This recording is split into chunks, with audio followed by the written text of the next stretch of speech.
As a band, I felt that aptly named, it never took off for me musically. At the same time, Jimmy Page is one of the best guitar players I've ever known, and Bonham was a hell of a powerhouse drummer. Although I think it's kind of heavy-handed myself, and that's where the lead comes in. But at the same time,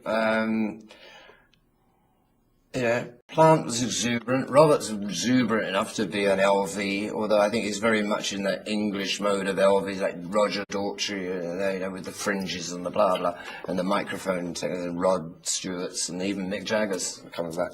They all seem to sort of copy each other in a bit. But as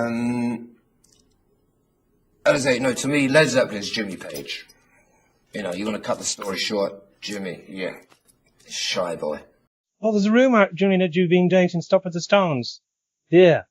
Tell us about it. I'm going to show you more of that Jimmy Page clip in just a minute. Jimmy Page has recorded multiple songs with the Rolling Stones, and he's also made a #1 hit single with Mick Jagger. As a matter of fact, before Led Zeppelin, Jimmy Page used to work for the Rolling Stones as manager. I'll explore all of that in detail in a few minutes. Now, Keith Richards has criticized Zeppelin multiple times over the years, but he's always spoken highly of Jimmy Page. That clip you just saw of Keith Richards was posted on his website in 2004. In a few minutes, I'm going to share with you the other criticisms Keith Richards has said about Led Zeppelin. But first, the following is a video of Jimmy Page discussing what it was like working with the Stones on their album Dirty Work. This happened in New York City in 1985. The Stones were working in a studio there, and Jimmy Page happened to be in New York on tour with his new band, The Firm. Oh, there's a rumour, Julian, that you've been dating Stop at the Stones. Yeah. Tell us about it. Well, when I was in New York at the end of the tour, at the end of the tour that we did in the States, I stayed over for a few extra days in New York. And they said, why don't you come down to the studio? And we've got loads of tracks and stuff. And I said, well, if you want any solos, I'd love to do them. I went down the first night and we just jammed. Who was there? There were 2 guys from the band that do the David Letterman show. And, obviously what Ronnie and Keith and, there were loads and loads of feet on there actually. But, it was a fantastic night. And the next night I was going to go down and put the solos on this and on their stuff. And when I got down there, Mick was there. At the time I did bits and pieces on it, and I don't really know now what I actually ended up doing. Apparently it's out, and I'd really like to hear it because I haven't. What was it called? I don't know.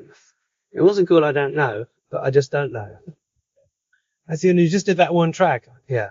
The night before, I mean, were you doing all sorts of new stuff? No, Rob, we were just jamming and doing it. Just the usual type of things that are jams, 1 chord things, 2, 3 chord things. I remember one point when Keith started doing he started doing the Chuck Berry things, and he's like a locomotive on there. So there's no one I know who could do it like that. Do that Chuck Berry and I was never in a great song first of all. So the second night, I don't know what happened. And I don't know what's out. So somebody should tell you. Honey, it would be nice to hear what's out. I can tell you that as a fact. As mentioned, Jimmy Page was on tour with his new band, The Firm.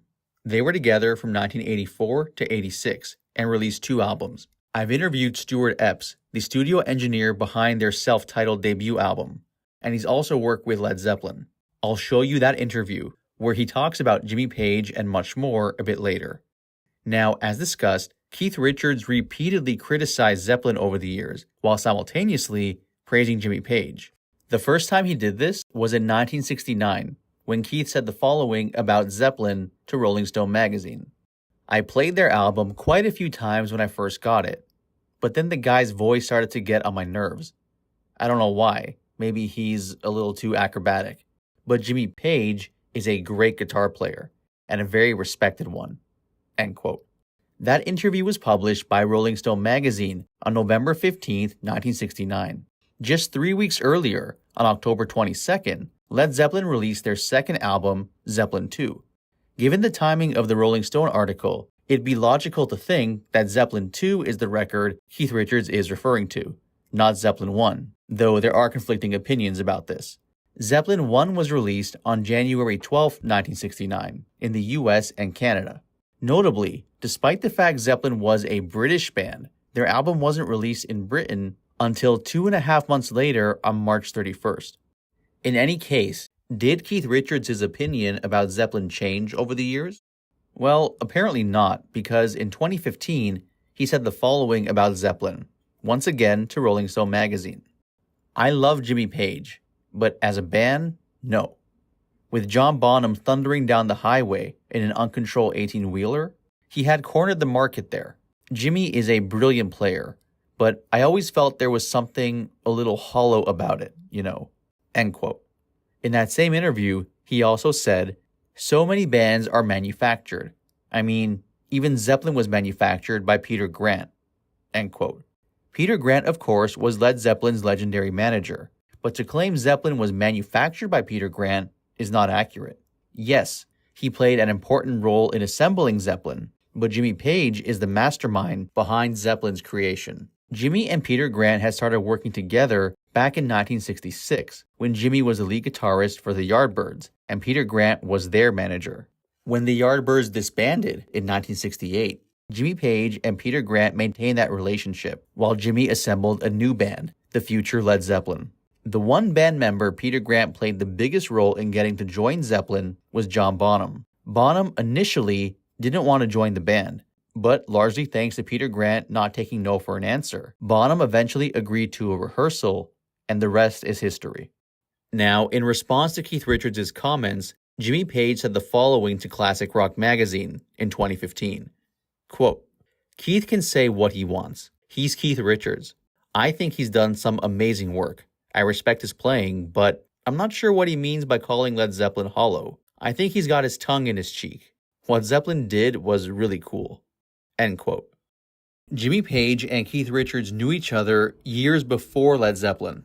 Zeppelin officially formed in 1968, whereas Jimmy Page and Keith Richards had known each other since 1962. Jimmy Page said the following about Keith Richards and the Stones in an interview with Uncut magazine in 2023. Quote, I first met Mick and Keith at a blues concert in Manchester, England on October 21st, 1962, and I'd meet them again at different points throughout the 60s. I'd see the Stones at various concerts across London, and later I'd bump into them at Immediate Records. Immediate Records was an independent record label founded by Andrew Loog Oldham, the co-manager of the Rolling Stones. From August of 1955 until June of 1966, Jimmy Page was a staff member at Immediate Records. As such, Jimmy frequently crossed paths with the Stones. Jimmy's job at Immediate Records was to produce and play guitar for various artists on the label. There is actually a song during this period that Jimmy Page and Mick Jagger worked on together. The name of the song is Out of Time. Out of Time was written by Mick Jagger and Keith Richards. The Rolling Stones version of the song was released on April 15th of 1966 in the UK. The other version of the song is the one Jimmy Page is involved with. The other version of the song was sang by Chris Farlow, an artist who was signed to Immediate Records. Jimmy Page plays guitar and Mick Jagger is the producer. This recording session took place in late April and early May of 1966.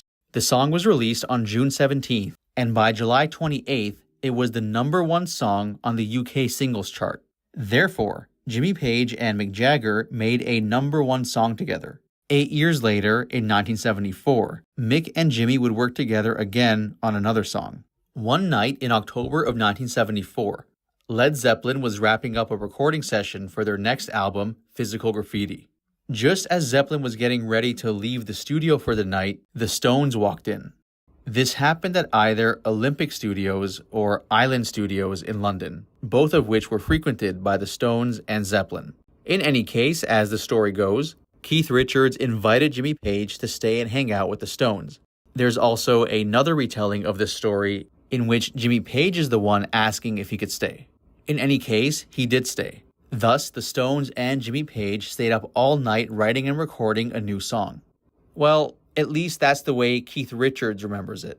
According to Jimmy, it wasn't a chance meeting at the studio between him and the Stones. Instead, Jimmy claims he was explicitly invited to Ronnie Wood's home studio to have a jam session. Mick Jagger actually backs up this version of the story. Now, in any case, the name of the song they came up with in that jam session with Jimmy Page is Scarlet. Reflecting on this, Mick Jagger once said the following to Rolling Stone magazine, quote, "I remember first jamming on Scarlet with Jimmy and Keith in Ronnie Wood's home studio. It was a great session." End quote. In that same interview with Rolling Stone, Mick Jagger said that not long after the jam session at Ronnie's house, they recorded Scarlet with Jimmy Page at Olympic Studios in London. However, both Jimmy Page and Keith Richards claim this recording session took place at Island Studios, not Olympic. As you're going to notice, there's a tremendous amount of contradictions here. There's so much confusion about how the song was actually made, it deserves its own documentary. To make things even stranger, although they all wrote the song together with Ronnie Wood at Ronnie Wood's house, Ronnie Wood does not appear on the song. Reflecting on this, Mick Jagger said the following in 2020, quote, "I spoke to Jimmy Page the other day. I said, I'm sure we did that song at Olympic. He said, no, I remember it really well. We did it in Ronnie's basement. And I said, well, that's weird. Why isn't Ronnie on it then? Jimmy said that regardless, we definitely came up with that song in Ronnie's basement." End quote. Nobody involved with the making of this song can agree on exactly what happened, which kind of adds to the folklore of the song. For his part, according to the publication NME, Keith Richards said the following, "My recollection is we walked in at the end of a Zeppelin session. They were just leaving and we were booked in next. Jimmy decided to stay." End quote. Bottom line, the final recording of Scarlet features Mick Jagger, Keith Richards, Jimmy Page, and Ian Stewart, along with bassist Rick Gresh from the band Traffic, and drummer Bruce Rowland from Joe Cocker's band. Now, the craziness doesn't stop here. You'd think a Rolling Stones song featuring Jimmy Page would be guaranteed for success, especially in the mid-70s, when Jimmy Page was at his absolute zenith, his peak of fame. But the Stones didn't release the song until 46 years later in 2020. After the song was recorded in October of 1974, Keith Richards took the recording back with him to Switzerland, where he was living at the time. Then, throughout late 74, early 75, Keith Richards kept pranking record executives and journalists. He kept telling them that Jimmy Page was working on a solo album and that Scarlet would be the lead single. Except one problem. There was no upcoming Jimmy Page solo album. It was all a joke. Keith Richards was trolling these record executives and journalists. But they didn't realize that. They took Keith Richards seriously. And so now there was all this industry chatter about Jimmy Page's new solo album and the upcoming single Scarlet. It got to a point where Jimmy Page felt compelled to address this rumor publicly. This is part of what he said to Rolling Stone magazine in 1975. Quote, "Chalk that off to Keith Richards' sense of humor. Keith told people it was a track from my album." End quote. In reality, Jimmy Page wouldn't release a solo album until 13 years later in 1988. And of course, Scarlet does not appear on that solo album. So where does Scarlet appear? As mentioned, the recording of Scarlet took place in October of 1974.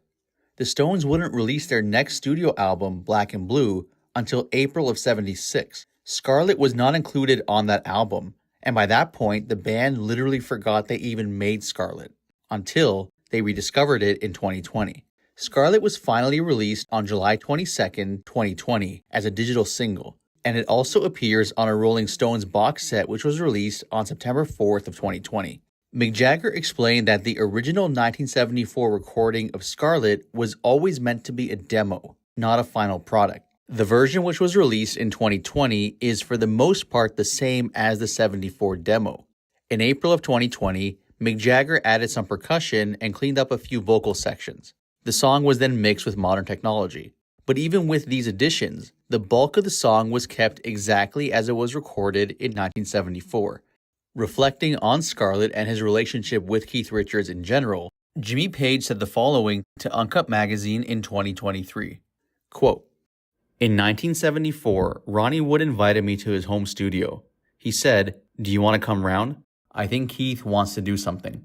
So that was the first time I really had a chance to play with Keith. During that jam session, which turned into Scarlet, I remember thinking, this is great. The thing I remember the most is that Keith was solid and he didn't make mistakes. He just kept going all the way through. And I realized what a powerful force he is behind those Stones records. At that point in my career, I was really on a crest of a wave, a creative peak with Zeppelin. So it would have been nice to maybe have done more together with Keith around that time.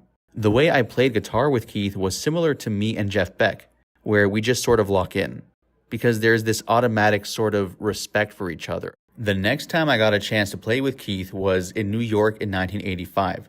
I was invited to the studio as the Stones were making their album Dirty Work. We had a couple of days to jam, and then I recorded lead guitar on the song One Hit to the Body. Keith sent me a large bottle of champagne afterwards. Then there was also the time Keith Richards and I jammed together on stage in 1992. That was for the Rock and Roll Hall of Fame induction ceremony for Leo Fender. Now, the thing about Keith as a guitar player is that his timing is really good, and he has the imagination to come up with these wonderful riffs. Those riffs are the driving force behind the Stones records, pretty much. Not only that, but he could then turn his attention towards the acoustic playing, stuff like Angie. So he's extremely versatile and very creative. If you've got somebody who can keep coming up with really good riffs decade after decade, that's pretty serious. He's given us decades of wonderful creative music." End quote. Arguably, Keith Richards' most iconic guitar work is from Satisfaction. I'm going to show you a clip now of Keith where he talks about the making of Satisfaction. And then he talks about when a fan rushed the stage during Satisfaction and he swung his guitar at him. What I was doing on that little fuzz box, I made that record, it was supposed to still be like a dub, a demo. And we just finished making, I think it was Aftermath or whatever. We went back on the road, and 10 days later, I'm hearing it on the radio, and I'm in somewhere like Iowa. And then what I'm trying to say, I guess, is that little line I did on the guitar, which has become so bloody famous, was really my sketch of what the horns should be doing, because my idea was to use horns, but the record company and the management slipped it out. They said this is a hit, and so, hey, why talk to them? They're on the road.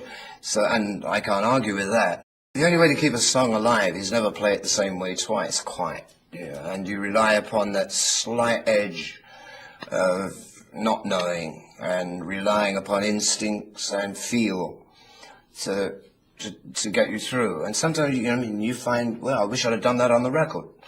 Because, a song's a living thing. It never has to stay the same way. You trust your fingers to remember the song better than you do, because the thought process will slow you down. And, you live on a razor's edge up there. I mean, if I knew it all note by note, rote by rote, it would be so boring I wouldn't do it. Now, as mentioned, Keith once swung at a fan with his guitar during a rendition of Satisfaction. This happened on December 18th, 1981, in the U.S. The Stones played a show that night in Hampton, Virginia. During their rendition of Satisfaction, a fan jumped on stage and ran towards Mick Jagger. Security was too far behind to stop the fan, so Keith Richards hit the fan with his guitar before the fan could reach Mick. Security then took the fan off the stage, and the band finished the song. Meanwhile, the fan was taken to a police station and faced up to a year in prison. More on that right after this Keith Richards clip. The only reason I did it, because security was not there. They were 2 steps behind. I'm watching Mick's back. I don't know where this guy's going to go. And a telecast is a damn good club. Yeah. My only problem for the moment was, did I put him too far over for Charlie's drums so that I would screw up the drumming? But I didn't. And the guitar was still in tune. No, it's kind of an automatic, instinctive thing. I could see security running up, but I know they're not. He's going to get to Mick or get to the center of the stage before any of them. And so I watched my man's back. I telecast. I bailed him out afterwards. All right. He didn't spend the night in jail. He still owes me $200. The fan who rushed the stage was charged with disorderly conduct and trespassing. He was facing up to a year in jail. What makes this even crazier is that this concert was being broadcast live. The Stones concert on December 18, 1981, was the first pay-per-view concert in history. There have been other concerts before which were also broadcast live, but this was the first one where you specifically had to pay to see it. In the US, approximately 150,000 households purchased the pay-per-view. So literally, thousands upon thousands of people saw Keith hit the fan with a guitar in real time. After the concert, the fan was placed in a holding cell at the local police station. The police also requested for Keith Richards to come to the station. They needed an official statement from Keith as to why he used his guitar as a weapon. He explained that the security was too far behind, and so he swung his guitar in order to protect Mick from a potential attack. Well, it turned out that the fan had no intention of attacking anyone. He was just way too overzealous and wanted to get close to the band. In any case, Keith told the police that the Stones had no intention of pursuing any legal action or pressing charges against the fan. On the contrary, Keith paid the fans $200 bail. Therefore, the fan could leave the police station and go home. Imagine being that guy and the story you could tell your friends.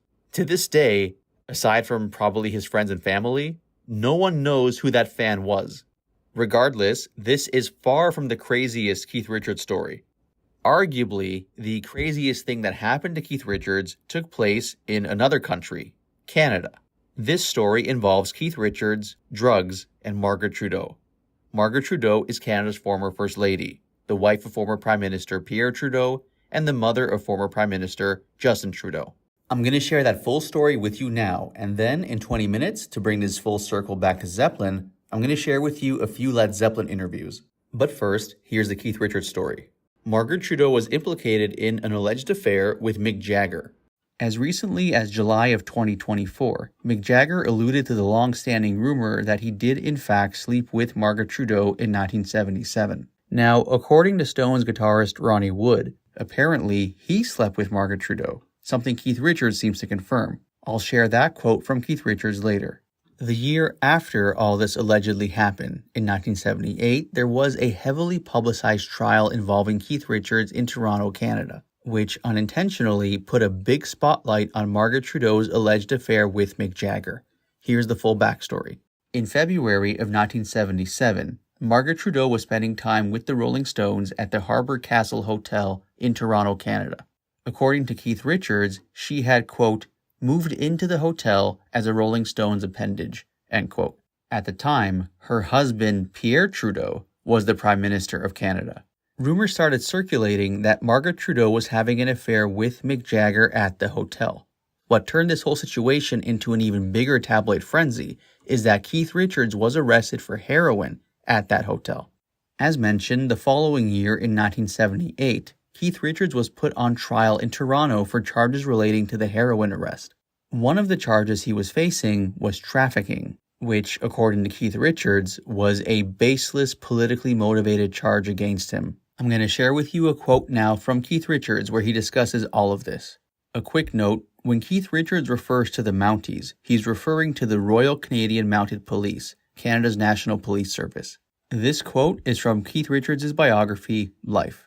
Quote, my trial was finally heard in Toronto in October of 1978. Mrs. Trudeau was implicated in the situation, and so the longer the process went on, the clearer it was the Canadian government wanted to wriggle out of it. Now, the Mounties and their allies were thinking, oh great, wonderful job. We delivered Keith to the Canadian government with a hook in his mouth. But the Trudeaus were thinking, pal, this is the last thing we need. There were 500 to 600 people outside every time I turned up in court, chanting, free Keith, free Keith. And we knew that the enemy camp, if you want to call the Canadian government at the time the enemy or persecutors, were unsure of their footing. Whereas I didn't mind. I figured the harder they hit me, the easier I would get out. The Mounties, or at least the prosecution, didn't want to wriggle out at all. In almost every one of these cases brought against us at the time, the law had its hands dirty. They knew I wasn't trafficking, but they wanted to rail it through to a jury to get a long and historic jail sentence. They made a mistake. The allegation of trafficking just to get a stiff sentence is absurd. Keith's a hopeless addict. He's got a medical problem. My lawyers wrote a report that showed, according to all legal precedent and local case histories, if I weren't Keith Richards, I would probably have gotten no more than a suspended sentence. Only at the last minute did they change the trafficking charge to possession, adding a cocaine charge. This shift weakened and exposed them. It exposed more about the Canadian government than anything to do with, oh, guess what? Keith Richards is on smack. What else is new? The Trudeau's implication in the whole scenario at the hotel, that was another thing, which was more buzzworthy. So one thing overwhelmed the other, so to speak. I certainly felt that whatever the charge was, I was definitely in way over my head or below it, any way you look at it. Who really knows what goes on? It's called politics. It's one of the scrubbiest games in town. So we knew it was dead in the water. Now it was, how long will it take for them to get me out of here? They walked themselves into it, now they don't want to know about it, and how will they find their way out? We were waiting to watch the Canadian government melt. The Canadian people were the ones that got me off the hook. If they had hit me hard and quick, they probably could have got me just for importing, but when it came to court, clearly the new judge had said, get this thing off the hook. We don't want any more to do with this. It's causing us more embarrassment and money than it's worth. On the day of reckoning, I arrived in court, this courtroom that had the air of England in the 1950s, with a portrait of the Queen hanging strangely on the wall. I was not in the slightest intimidated by the court. The verdict was guilty, but the judge concluded, I will not incarcerate him for addiction and wealth. He must be freed, said the judge, to get on with his treatment with a condition. He will perform a concert for the blind. Very intelligent, I thought. The most Solomon-like judgment that had been handed down in many a year. And this was to do with a blind girl who had followed the Stones everywhere on the road. Rita, my blind angel. End quote. The following is the quote from Keith Richards where he touches on how Ronnie Wood may have slept with Margaret Trudeau, and also why the press believed it was Mick Jagger. This is also from Keith Richards' biography, Life.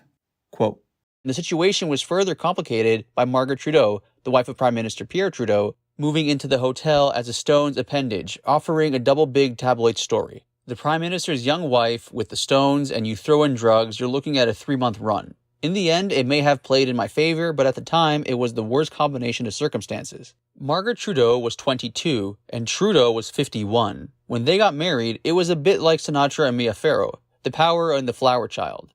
And now Trudeau's bride, and this was exactly their 6th wedding anniversary, was seen walking in our corridors in a bathrobe.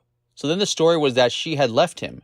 She had, in fact, moved into the room next to Ronnie. And they were hitting it off really well, or, as Ronnie put it so nicely in his memoirs, we shared something special for that short time. She flew to New York to escape the publicity, but Mick flew to New York as well, so it was assumed they were an item. Worse and worse. She was a groupie. That's all she was, pure and simple. Nothing wrong with that, but you shouldn't be a Prime Minister's wife if you want to be a groupie. End quote. Now, I'm going to share with you in Keith Richards' own words the full story of the scandal at the hotel in Toronto, involving Margaret Trudeau, the heroine, and the subsequent legal proceedings. This is also from Keith Richards' book, Life. Quote, the band was waiting for me in Toronto in early 1977. I put off going for many days. They sent me telegrams, where are you? We had a gig at the El Macombo Club, which would provide more tracks for our Love You live album. We needed some days of rehearsal. I couldn't, apparently, extract myself from the rituals of Old Church Street, and I had to get Anita on the road too, which was just as difficult. But finally we flew there on February 24th. The gigs, 2 nights at the club, were scheduled for 10 days later. I took a hit on the airplane and somehow the spoon ended up in Anita's pocket. They found nothing on me at the airport, but they found the spoon on Anita and busted her. Then they bided their time. They went to great effort to prepare the big bust of me in the Harbor Castle Hotel, knowing that they'd find something, just follow the junkies. They had intercepted a package of stuff I'd sent ahead. Alan Dunn, the longest-serving Stones man, the logistics and transport supremo, discovered later that the regular personnel who worked in the hotel suddenly found themselves working alongside many extra people who had been hired mostly as telephone and television engineers. The police were setting it up. Massive resources against one guitar player. The hotel manager would have known, but of course nobody tipped us off. To save money, Peter Rudge, the tour manager, had taken any personnel off the floor. So the police came straight to the room. Marlon would not normally have let in any policemen, but they were dressed as waiters. They couldn't wake me up. By law, you have to be conscious to be arrested. It took them 45 minutes. I'd been up for 5 days and I'd had a heavy-duty shot and I was out. This was my last rehearsal day, and I'd been asleep for about 2 hours. My memory of it is waking up and them going slap slap, two Mounties dragging me about the room slapping me, trying to get me conscious. Bang, bang, bang, bang, bang. Who are you? What's your name? Do you know where you are, and do you know why we're here?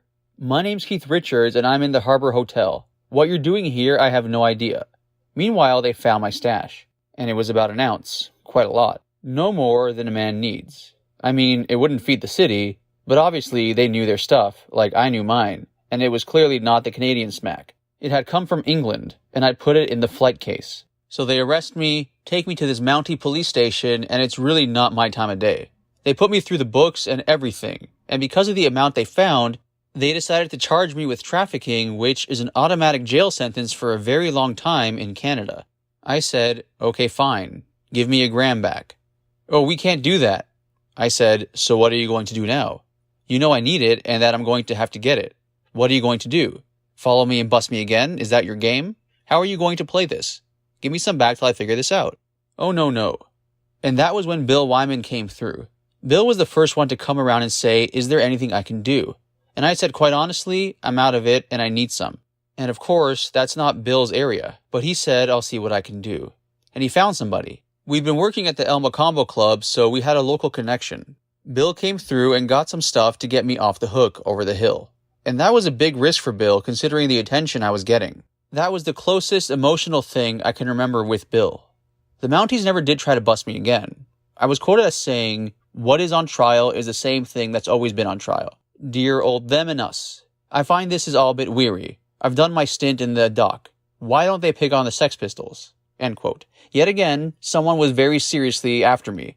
And the situation was further complicated by Margaret Trudeau, the wife of Prime Minister Pierre Trudeau, moving into the hotel as a Stones appendage, offering a double big tabloid story. I'm out on a bond of many dollars, but they took my passport and I'm released only to the hotel. So I'm trapped and I'm still waiting to see if they're going to jail me. They're shooting fish in a barrel. At another hearing, they added a charge of cocaine possession and revoked bail, but we got off that on a technicality. I would have loved to have dared them to put me in jail. It was all BS. They didn't have the balls. They weren't feeling confident. The rest of the band left Canada out of caution, and quite wisely so.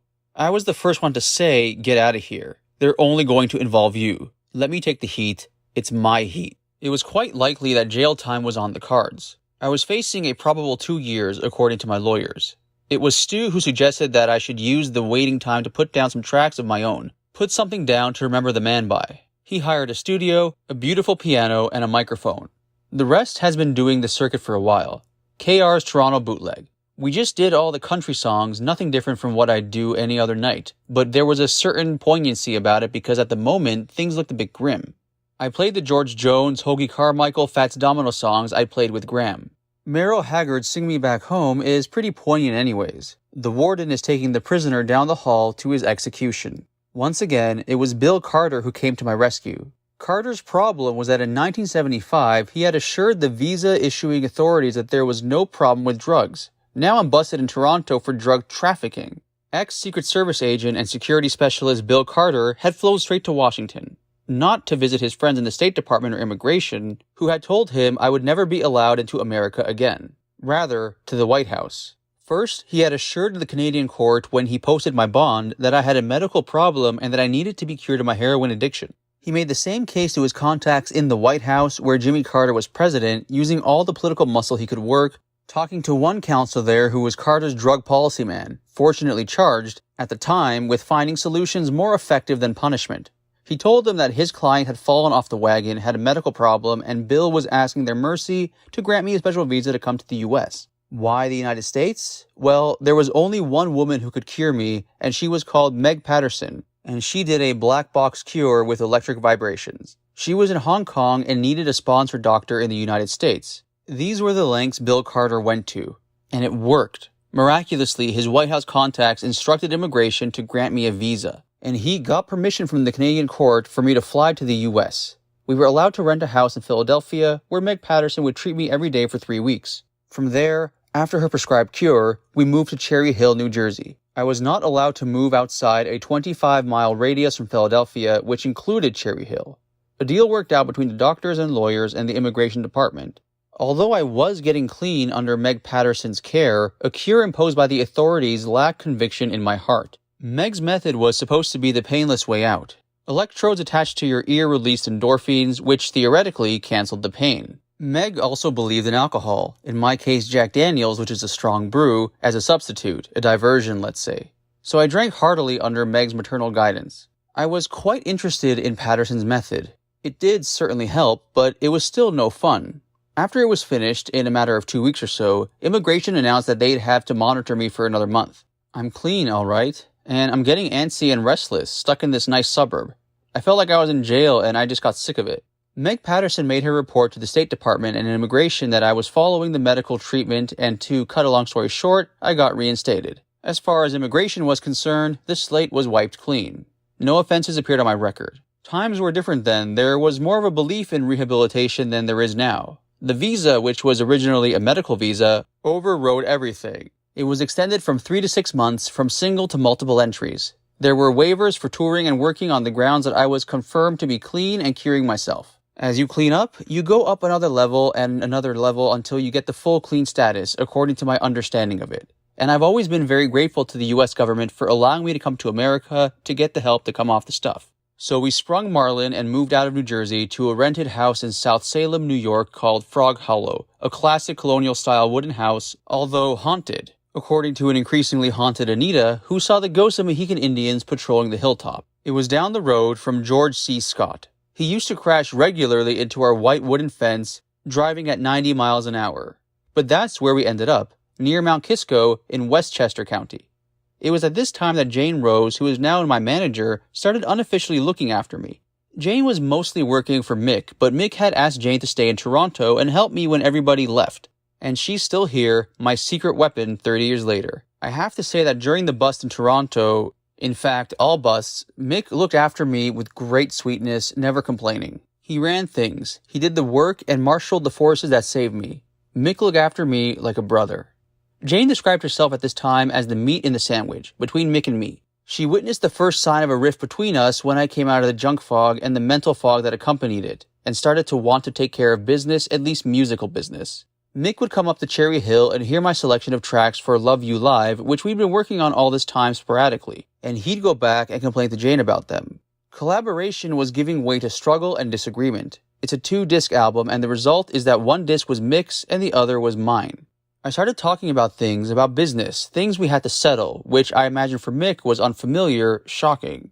I'd kind of risen from the dead after the will had been read. But this was a skirmish, a sign only of what was to come in later years. It took 19 months from the bust in March of 1977 in Toronto to the trial in October of 78. But at least now I was living in striking distance of New York. The visas were, of course, not without conditions. I had to travel back and forth to Toronto for various hearings. I had to prove that I'd cleaned up and had been following a steady course of rehab. And I was obliged to attend psychiatric evaluation and treatment in New York. I had this doctor in New York City who would say, "Oh, thank goodness you're here. I've been dealing with other people's brains all day." She would open the drawer and pull out a bottle of vodka. She'd say, "Let's sit here for half an hour and have a drink. You look all right." I'd say, "I'm feeling pretty good." But she helped me. She was doing her job. She made sure the program worked. The Canadian heroin case went on and on. I was flying up and down from New York to Toronto on a weekly basis, but it didn't stop me from taking the stuff at the time. There was a little airport out of which I flew back to New York from Toronto on a private plane. On one of these trips in the airport before taking off, I went to the John to have a fix. I'm in the cubicle, and just as I'm cooking up the spoon, from beneath the door I see this ominous set of spurs. There's a Mountie officer there. He wants to take a pee, and he's gonna be smelling the dope. It's just flaring up, clink clink, and I'm a goner. But, miraculously, he walked out. How many chances have I got left? I'd pulled my string too long. There was already a permanent black cloud of expecting the stuff to hit the fan. I'm facing 3 charges: trafficking, possession, and importing. I'm going to be doing some hard time. I'd better get ready. Which is one of the reasons I finally cleaned up. I didn't want to cold turkey in jail. Also, attached to the junk as I was putting myself slowly into a position where it would be impossible to move around the world and work. There was a tour coming up in 1 month in June of 1978 for Some Girls. I knew I'd had to get clean for it. Jane Rose, who is now my manager, had been asking me, "When are you going to get clean?" And I'd say, "Tomorrow." I had done it the year before, screwed up and got hooked again. And this was the last time. I didn't want to hear about another dope deal. Been there. You get about 10 years and you stop. You take your medal and retire. And Jane stuck with me, bless her heart. The old Jugs, which is her nickname, came through. It must have been horrendous for her, far worse for me, but for her to witness what goes on when you're climbing the walls, going bananas, how could she plow through that? At this time, the Stones were gathered at Bearsville Studios in Woodstock, New York, to rehearse for the tour. I was at home with Anita. This is Jane's recollection of when I gave up heroin. Quote, I had basically become the courier. I would bring money or drugs from New York to Westchester County for Keith. He still wouldn't clean up, and his habit was bad now, and he would not admit it, and I couldn't stand the calls to Westchester anymore. I went up there, and Antonio and Anna Marie were there, friends of Anita's who lived in Keith's apartment, in Rue Saint-Honoré in Paris. Antonio later became Antonia. So they were there in the house, and Keith was waiting for money and drugs. Anita was there too. I went up to the house, and they said, where's the money? And I said, I don't have the money. I said, it's in New York. They flipped out, and Anita got in the car. She was furious. And I said, Keith, today is tomorrow. Because he was always saying, tomorrow I'll clean up. And this was right before the tour in May. He and Anita had a huge fight later that day. Keith went upstairs. He was furious. Anna Marie and Antonio looked at this Jewish chick from New York and said, this girl is going to be dead. How could she come out here without the money? Then there was silence. And I went upstairs to the bedroom, the 4-poster bed, and I said hello. And he had kicked off his shoes and said, okay, I'm going to do it. I've got my machine. I'm going to kick. And I said, want to go to Woodstock? That's where the rehearsals are going to be. Get away. Do it. I'll go with you. After 3 hours, he said, okay. So we were getting ready to go before Anita came back because I just knew it had to be that way. And she came back before we left. There was a big row and somebody went flying down the stairs. In the end, Keith sat in the car and we went to Woodstock. Anita had her drugs or her money. And Keith went to Woodstock and he went cold turkey with his machine. Mick and Jerry Hall came up for 2 days to be there with me. And I stayed with him 24 hours. I stayed in the room. I was there. I don't know for how many days after that or if I even talked to anybody. I had a conviction that he was going to get better. I just believed in him. My trial was finally heard in Toronto in October of 1978. The actor Dan Aykroyd, who I'd met when we were doing Saturday Night Live just before this, was on standby as a Canadian and as a character witness.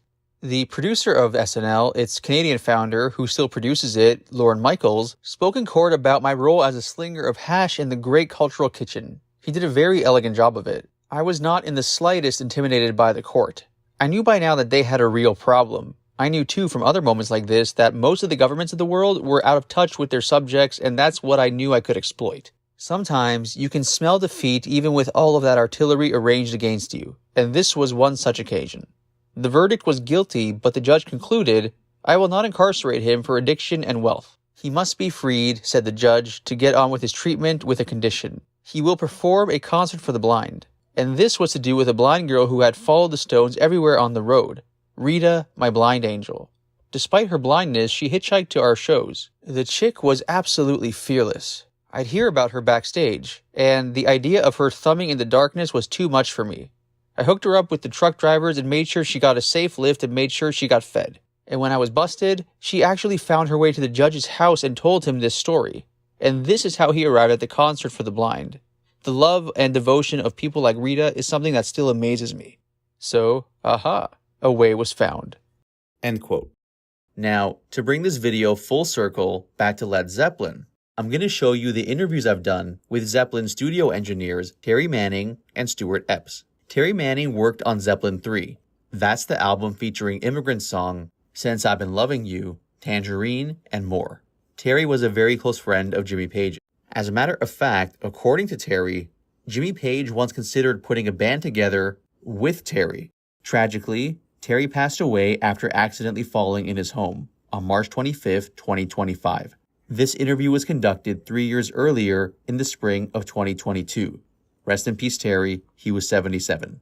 For his part, Stuart Epps worked on Coda, Zeppelin's final studio album, as well as the firm's self-titled album.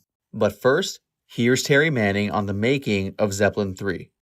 You mentioned before that, in your opinion, Jimmy Page's greatest solo is Since I've Been Loving You, right? So why do you feel that in comparison to, let's say, Stairway? To me, it was just so on point. It was so soulful, so bluesy. It had a new kind of blues. when he jumps. Da, da, da, da, da, da, da. Okay, I know that sounds silly for me to do it, but No, that's cool. jumping from one thing to another quickly, staying right in the blues idiom. But I just feel this. I love Stairway too, of course. I love the solo on that. But it's like, to me, it's the climax of the end of that song. Whereas Since I've Been Loving You solo is the song. It takes what went before and went after it. See, it wasn't on the tape when they tracked the song. There was no solo on it. Really? And Jimmy went back and he told me about recording it that day, which was done in England somewhere.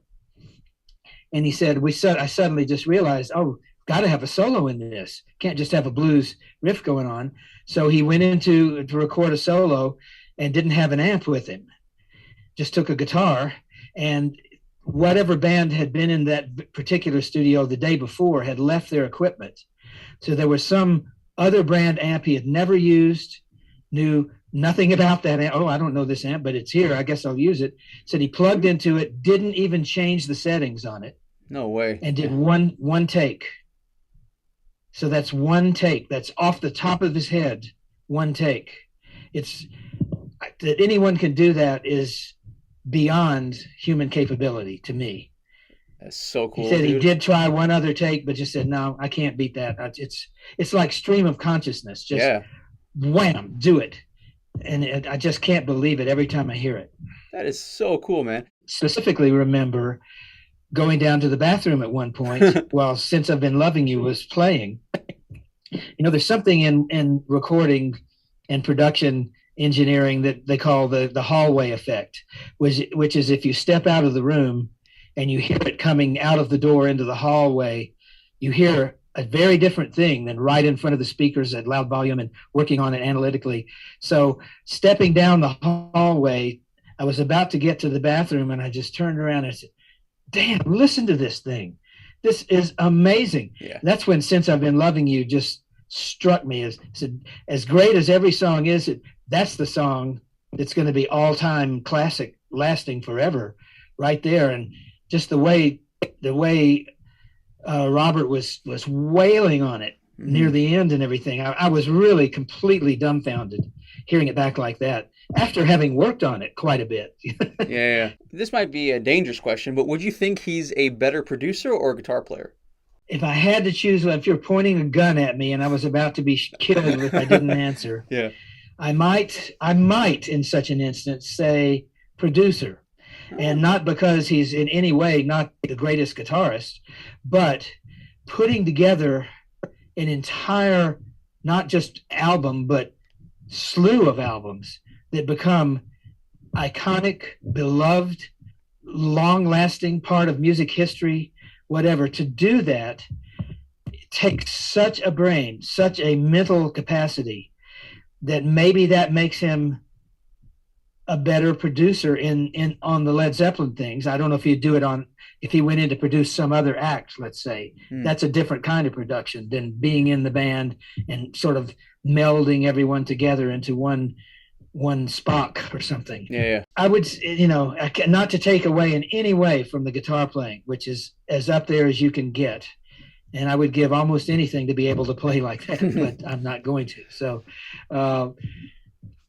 I might say producer, but with guitarist, such a close second, you can't differentiate. How's that? Hey, that's a perfect answer, actually. And that's really cool because, I think when it comes to artists like Jimmy Page, who are so good at what they do, they kind of get locked into the focal point and people forget about, they're also really good at producing. Like, for instance, I feel like with Jimi Hendrix, right? He was an unbelievable guitar player, but he also had a great voice. And I feel like because he was so good at guitar, people kind of forget about the voice. You know what I mean? Like, a lot of these artists have these multifacets to them, but they're kind of looked over. But I don't know. I guess that's just you're exactly right. Absolutely. He's a brilliant guitarist. He's some people, I've heard some people say, he's sloppy sometimes or whatever, but I don't say that at all. I mean, I think most people say he's one of the 5 greatest ever on the instrument. Certainly maybe top 3 or top 2 or top 1, who could say. But to me, he was absolutely brilliant. I remember asking him some things. How did you do the little triplet thing on whatever that was song is on the second album? And he showed me how. I was just, wow, what a brilliant idea. You know, I don't want to give away a secret now, but just a brilliant way to make the guitar talk in a different way. So, you know, he was the top, if not very top one or two session players in London before he joined the Yardbirds. He played on hits by many, many, many big artists, the Kinks, the Who, Petula Clark, Tom Jones, just, I mean, all kinds of people. He played on their sessions. So he was known as the guitarist in London, super accomplished. So to me, I mean, I was just soaking that all up. I was in awe, still am. That's so cool. So, I mean, obviously, Jimmy Page is well known for his musical abilities, like on the guitar, but he was also a phenomenal producer. Do you think his producing mindset influenced the way he approached guitar playing at all? Oh, I'm sure it did. I would say he was one of the most brilliant producers in rock music ever. People just hear Led Zeppelin for what it is, and it is the four best musicians in the world on their instrument at that time happened to all be together in one group. It's like the Beatles. They're different in a different way, but when you get four incredible people in one group at one time, that's pretty rare, very rare.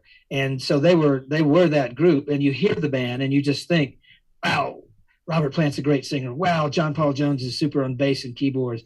And then Bonzo on drums. Everybody's just awed. I mean, he's the greatest rock drummer ever. Gene Krupa in heavy music. So that's, you just sort of think of that, but you don't really stop and think, maybe the general public don't, who produced this? How did it come together? Yeah, that's Jimmy. He decided what the songs were going to be, brought in some he had written previously with the Yardbirds, brought a couple of those in, and then wrote with either by himself or with Robert, and more often than not, the songs for Zeppelin. So he would choose the songs. He would choose where the recording was going to be, when it was going to be, who was doing what it would sound like. I remember him saying to me as we were mixing, he said, I don't mean to sound egotistical on this, but I think this album is years ahead of what everybody else is doing, or what people will actually accept it or understand it, because of the different rhythmic things we have going. Was really into different rhythms, not just a straight 4-beat. So I mean, he was quite aware of what he was doing and how he was doing it. So to me, that's the mark of super great producer. He was extremely musical. One of the things about Zeppelin is I feel like, you know, Bonham, Page, Plant, they get the recognition they deserve, but I feel like John Paul Jones often gets really skipped over. In your view, what was the importance of John Paul Jones in the band, in your opinion? Well, you have to remember, Jimmy had been one of the top session guitarists even before the Yardbirds. John Paul Jones was one of the top keyboardists and arrangers, writing charts, bringing in orchestras, doing string parts for people like Donovan and lots of other people. So he was already known as a musician's musician, a top guy on the British music scene. So getting him into the band to add that incredible musicality, really, many rock bands, if they needed a bass player or a keyboard player, which he was both extraordinaire, they would just, try out a few guys. Oh, this guy plays good. Get him in there. He'll play the keyboards. That wasn't John Paul Jones. He could do anything musically. So I think he, as you said, of course, Bonham is bombastic, and you always hear him banging away. So you think, wow, great drums. Jimmy's the lead guitarist, so you hear him wailing away. And then Robert, of course, is the lead singer. They're all out front, like you say. But kind of like an umbrella over the whole thing musically, not necessarily production, but musically, of capability, was John Paul. I mean, he's just like an incredible shield it's hard to describe it. Yeah, no, I know what you're saying. Emanating musicality, and anything that was needed, he could do it in any number of instruments. So to have him, let's say Kashmir, what would that be without his parts? Good Lord, wouldn't have, and the organ on Since I've Been Loving You, it's just brilliant. If anybody could have outplayed Booker T or Keith Emerson at that point, it was John Paul Jones. I mean, but he didn't stick to that. He played bass too. And if you may have heard some of his isolated bass tracks, people have these files out, which I don't like to hear, but they're out on the internet now. His bass playing is immaculate. It's brilliant. It's like, he's like Jamerson almost in some ways, where the bass drives the song. On several of the songs, the bass drives the song. If you listen to Motown music, almost any Motown song with Jamerson on it, which is almost all of them, most of them, a good many of them anyway. Bob Babbitt too, sorry. But if you listen to a Motown song, a Four Tops song or something, where the bass is driving it, and just concentrate on the bass, it will amaze you. Absolutely amaze you at the melody that bass plays, at the way that it takes the song from one section to another. It's just something that a great bass player could do, and there aren't that many of them that could do that. But John Paul Jones could do that and did it.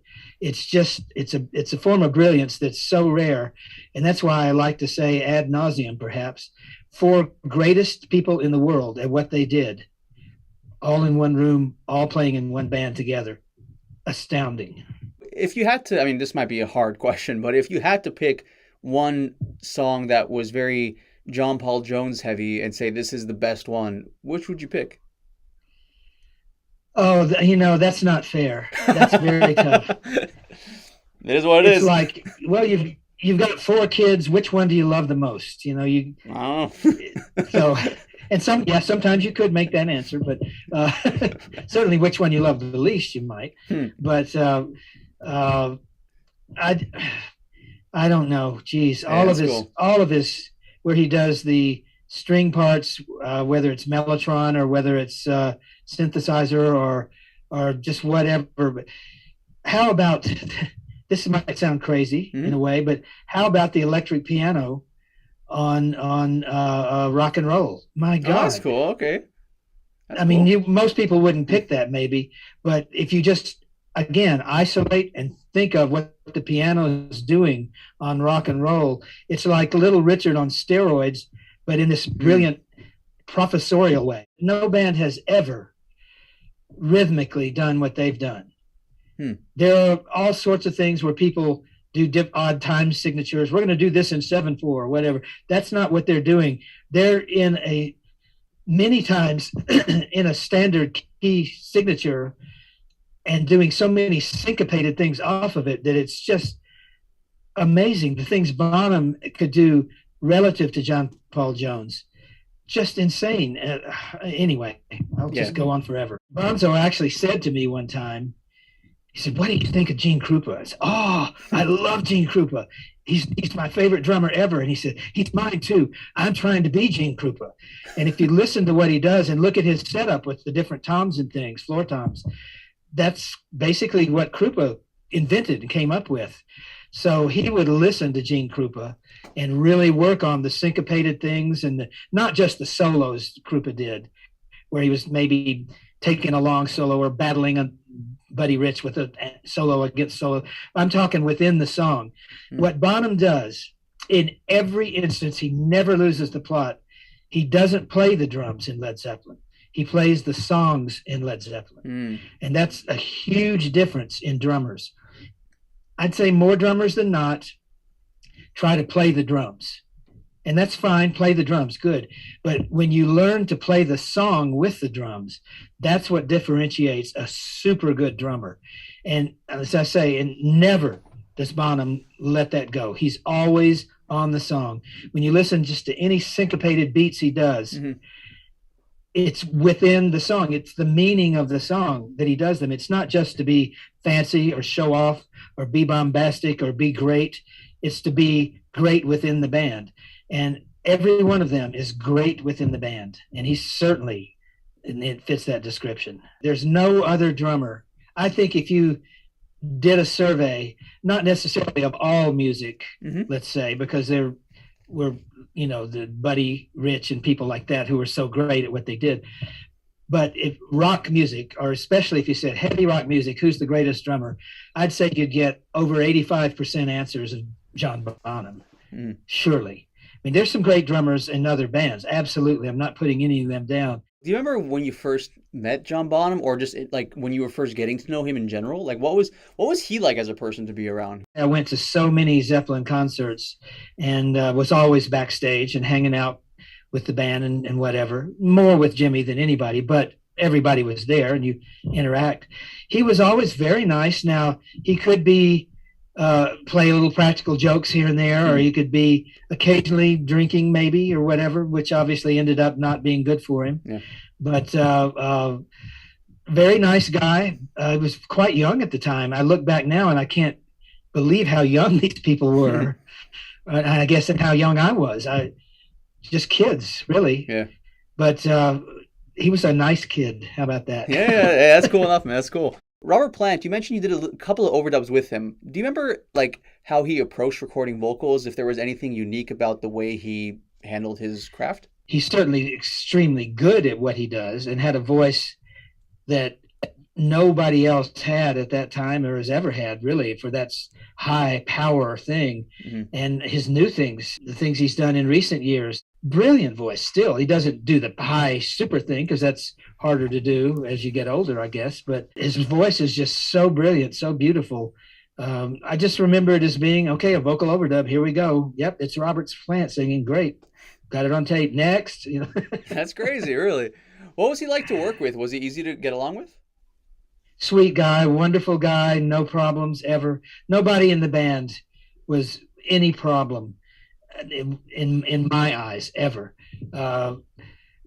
John Bonham could be crazy and wild sometimes, you know, having extra fun. Jimmy would often be quiet backstage or something and calm, you know, and John Paul Jones as well, a brilliant man that just had so much musical talent and ability. He almost shouldn't have been in a band. You know? He's like so good. It's insane.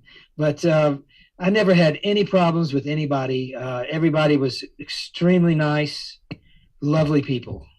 That is awesome, man. That is so cool. So, you know, I mean, when it comes to someone like Robert Plant, he's known like as this boisterous lead vocalist, but you're saying that like when you were working with him in person, he was actually pretty mellow. Would that be fair to say?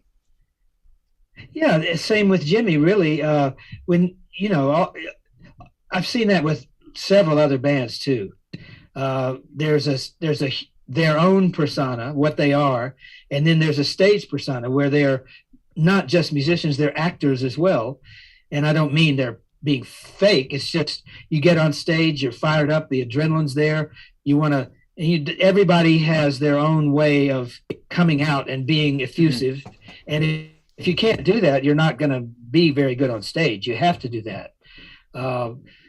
So yeah, Jimmy and Robert, certainly when backstage in the studio, whatever, you're just talking like normal people, but very, very smart, normal people.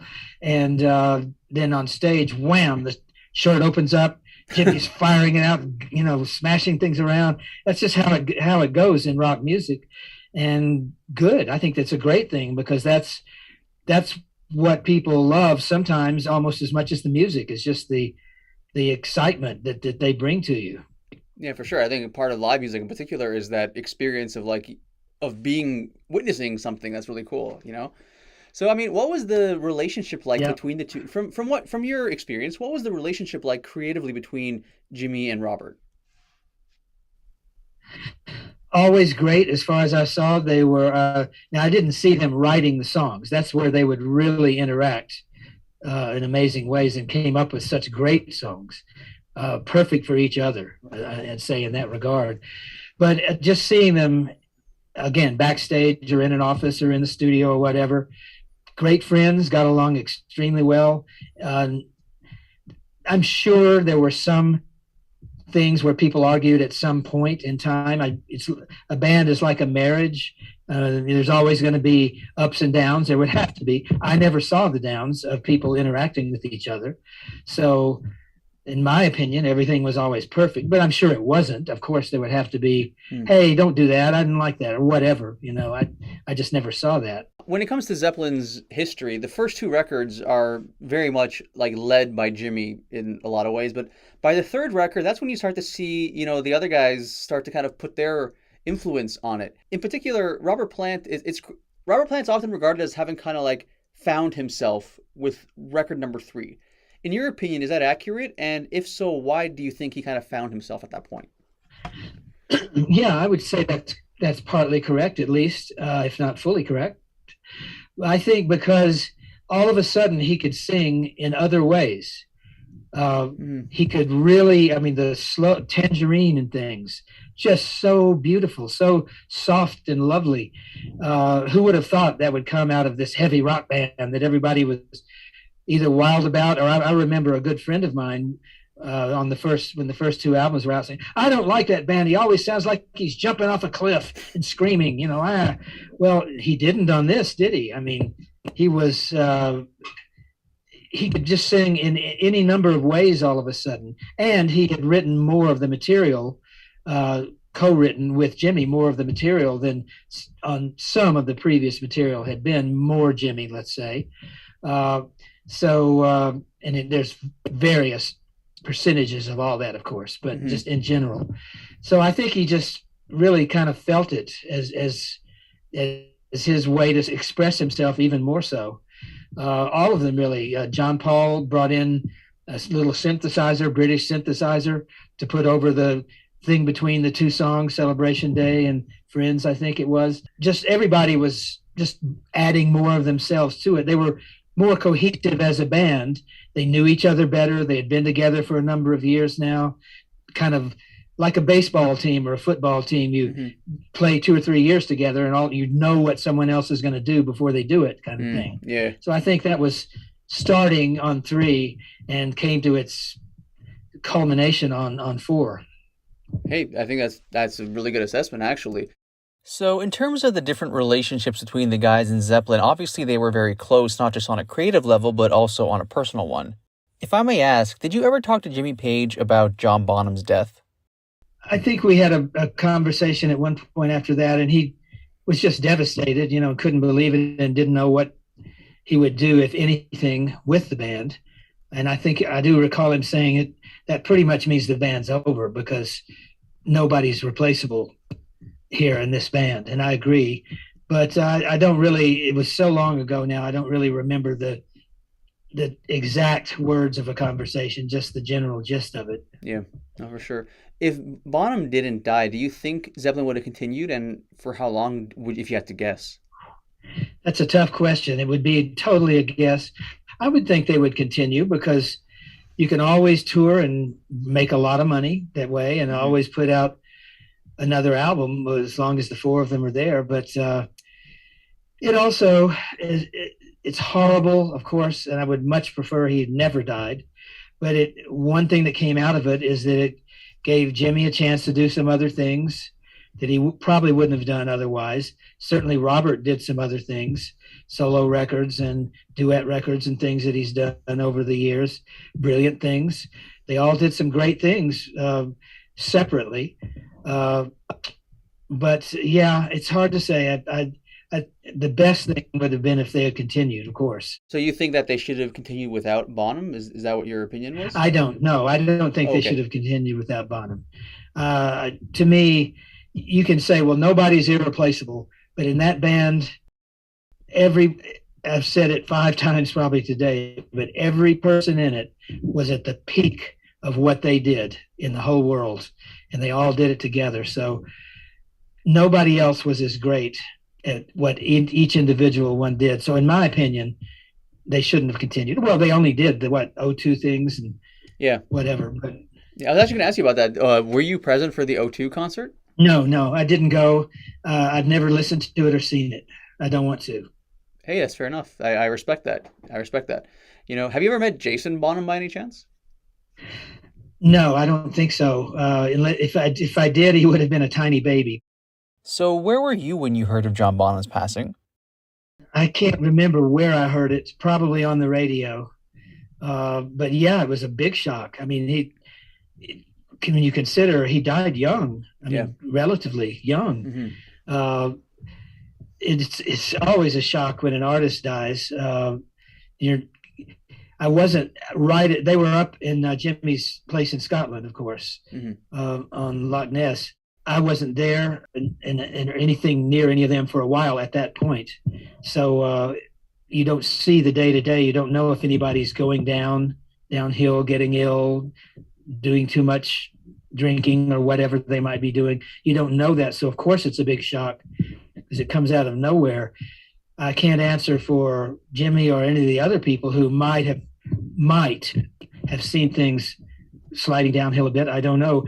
It may have been one of those Bon Scott-like things. It's just, whoop, it just happened. You know, you did one thing too many at one wrong time and then it's over. So I don't know.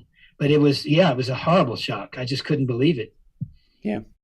I'm not sure if you had a relationship with him, but were you shocked when Keith Moon also passed away in a similar fashion?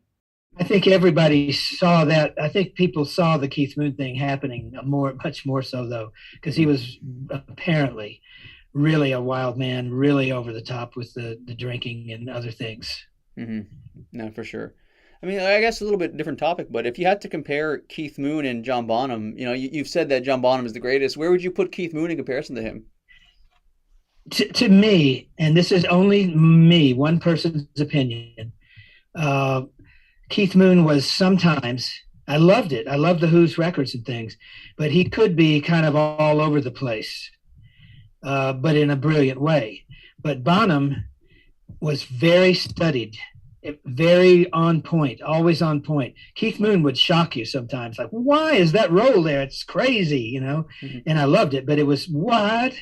Whereas Bonham, yeah, it's supposed to be there. I didn't know Keith Moon, so I can't really say, and I don't mean to put him down in any way. He was fantastic, perfect for the Who, especially in their earlier years. Mm-hmm. Unbelievable. The Shell Tell Me things. But to me, Bonham was a much better disciplined drummer. So going back to Jimmy Page, your friendship with Jimmy Page goes back to his time in the Yardbirds. Is there anything from that time period that you remember in particular? He loved two of my guitars, dearly loved them. They were both 1952 Telecasters. And one in particular, which I still have them both, he wanted that guitar. He said, this is, I love the way this plays. I love the way it sounds. I want this guitar. How about, and he had with him, Jeff Beck's Esquire. Oh, that's cool. That, you know, Jeff had just left the band at that point, walked off and left, and he had left his guitar for Jimmy to play lead because Jimmy had been on bass with the Yardbirds. Yeah. And he switched over to guitar. In fact, side story, I remember sitting backstage in Murray, Kentucky, and the rest of the Yardbirds were kind of mumbling to each other, can Jimmy handle the lead guitar duties? You know, really? Well, yeah, we certainly know he can, but he, to them, was the bass player, a rhythm guitarist, you know. But of course he could handle the lead guitar and did it brilliantly. But he had Jeff Beck's Esquire with him. And he said, I'll trade you Jeff's guitar for your Telecaster. I'll deal with Jeff later. But how about that? Huh? And I said, oh, really? I love this. My first electric guitar I ever had. I love this guitar. So I decided not to, and I still have it. But I've always wondered, I could have had Jeff Beck's Esquire. That would be pretty cool. That would be pretty cool. But I mean, you got the guitar that he wanted, so that's pretty cool too, you know? Yeah, it's all good. I'm happy. So how exactly did your relationship with the Yardbirds begin? I played in a band in Memphis called Lawson and Four More, and we had just changed our name from Bobby and the Originals, and we were about to release our first single. And they got us, our manager got us on this show that was called the Dick Clark Caravan of Stars. And they were playing at a place called Skateland Fraser in Memphis, or in Fraser, actually outside of Memphis. And so we were on the show, and when I looked down at the people on the show, the other acts that we were opening for, you know, we weren't on the Caravan, and we certainly weren't the Stars.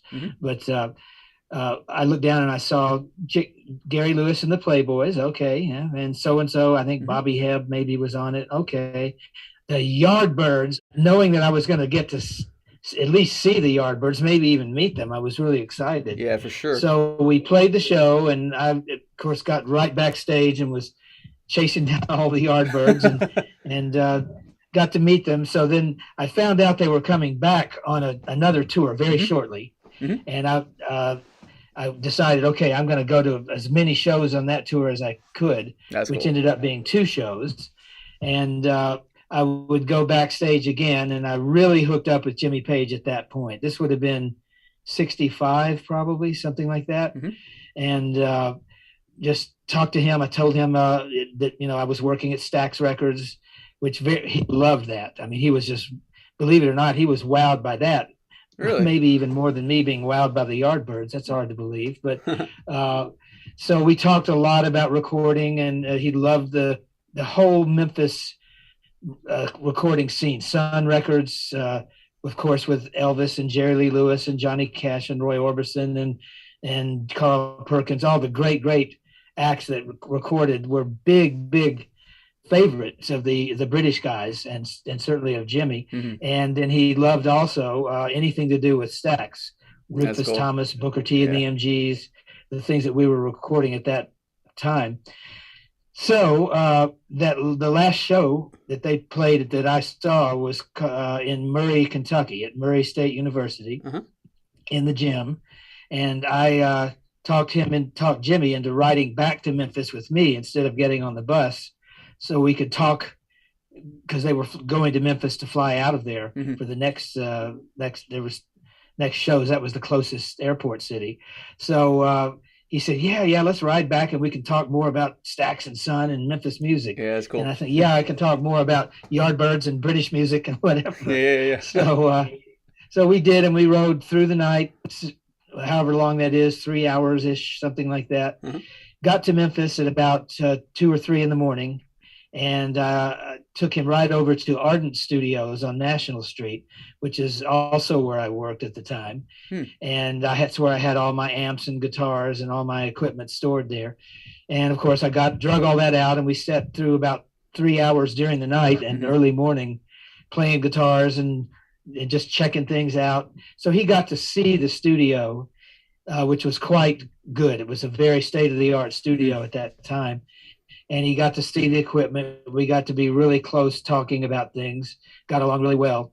So then about, 2 years later, more years later, 4 or 5 years later, well, I would correspond with him all the time then. He would send me cassettes of the first Led Zeppelin album, the second Led Zeppelin album before they were released. What do you think? How so in fact, we exchanged jackets. I sent him my my Air Force pilot's jacket, tan leather jacket. And he mailed me his long British Navy coat that he had worn on stage so much with all the medals on it. Yeah, that's awesome. Which I started wearing on stage with put my own medals on it. That's so cool. That's how pitiful a fan I am. That's awesome, man. So since he knew where I worked, what the studio was like, that it was, top class stuff, he called me up and said, look, we're working on our 3rd album. Okay. We've got a tour booked, but we're not going to finish it in time. They were supposed to support the album with the tour. So he said, is there any way you could help me finish this at your studio? And I thought about it. Do I really want to do this? Nah. Okay. Yeah, okay. So I said, yeah, sure, come on. So what they would do is whoever was needed, always Jimmy and always Peter Grant, the manager. Yeah. Sometimes Richard Cole, the road manager, sometimes any of the other band members if they were needed for an overdub. So he would decide, what they were going to do. Jimmy was completely 100% the producer in charge. He was That's awesome. The man, absolutely. So they would fly in between shows. They'd finish a show wherever and fly to Memphis. And whoever, I would pick them up at the airport, drive them through, we'd go straight to the studio and start the work. I don't remember if they even stayed in hotels, probably did. That's cool. But it was just, we only had so much time to work while there was a day off. Yeah. So we would do that several times. until we had the album, everything recorded and mixed. More mixing than overdubbing. There was some overdubbing, but it was more mixing than that. And then at the end of that, I took Jimmy and Peter and I took the album over to a place called Mastercraft on Madison Avenue in Memphis, and mastered it to vinyl. Wrote the little inscriptions on the inside and all that sort of stuff. And that was it. And then once the masters were done, the actual acetate masters for vinyl, I think there were 2 sets made. They were boxed up very carefully. The mastering guy there does, they really carefully box them up and separate them and keep them pristine, because they have to make records from those. And I put them in the trunk of my friend and partner, in the studio partner, John Fry's car, and drove them to Nashville, met up with the band there. And I handed the master box over to Richard Cole, the road manager. He took it to, I think, Indiana or someplace immediately and started the records pressing. That is so cool, dude. So when, just on a friendship level, when going back to the beginning of the band, when you saw that Zeppelin first started to take off, what was your reaction? Like, I'm assuming you were happy for the band. Like, how did you react when you saw them just kind of taking off? Oh, I loved it. I remember taking a cassette Jimmy had sent me of the first album to my friend John Scott, who was the big DJ on WMC FM in Memphis, and just playing it for him. And he was, holy hell, this is going to be something. I mean, all you had to do was put on the very first, let the needle drop on that record or start the cassette and hear the beginning of Good Times, Bad Times.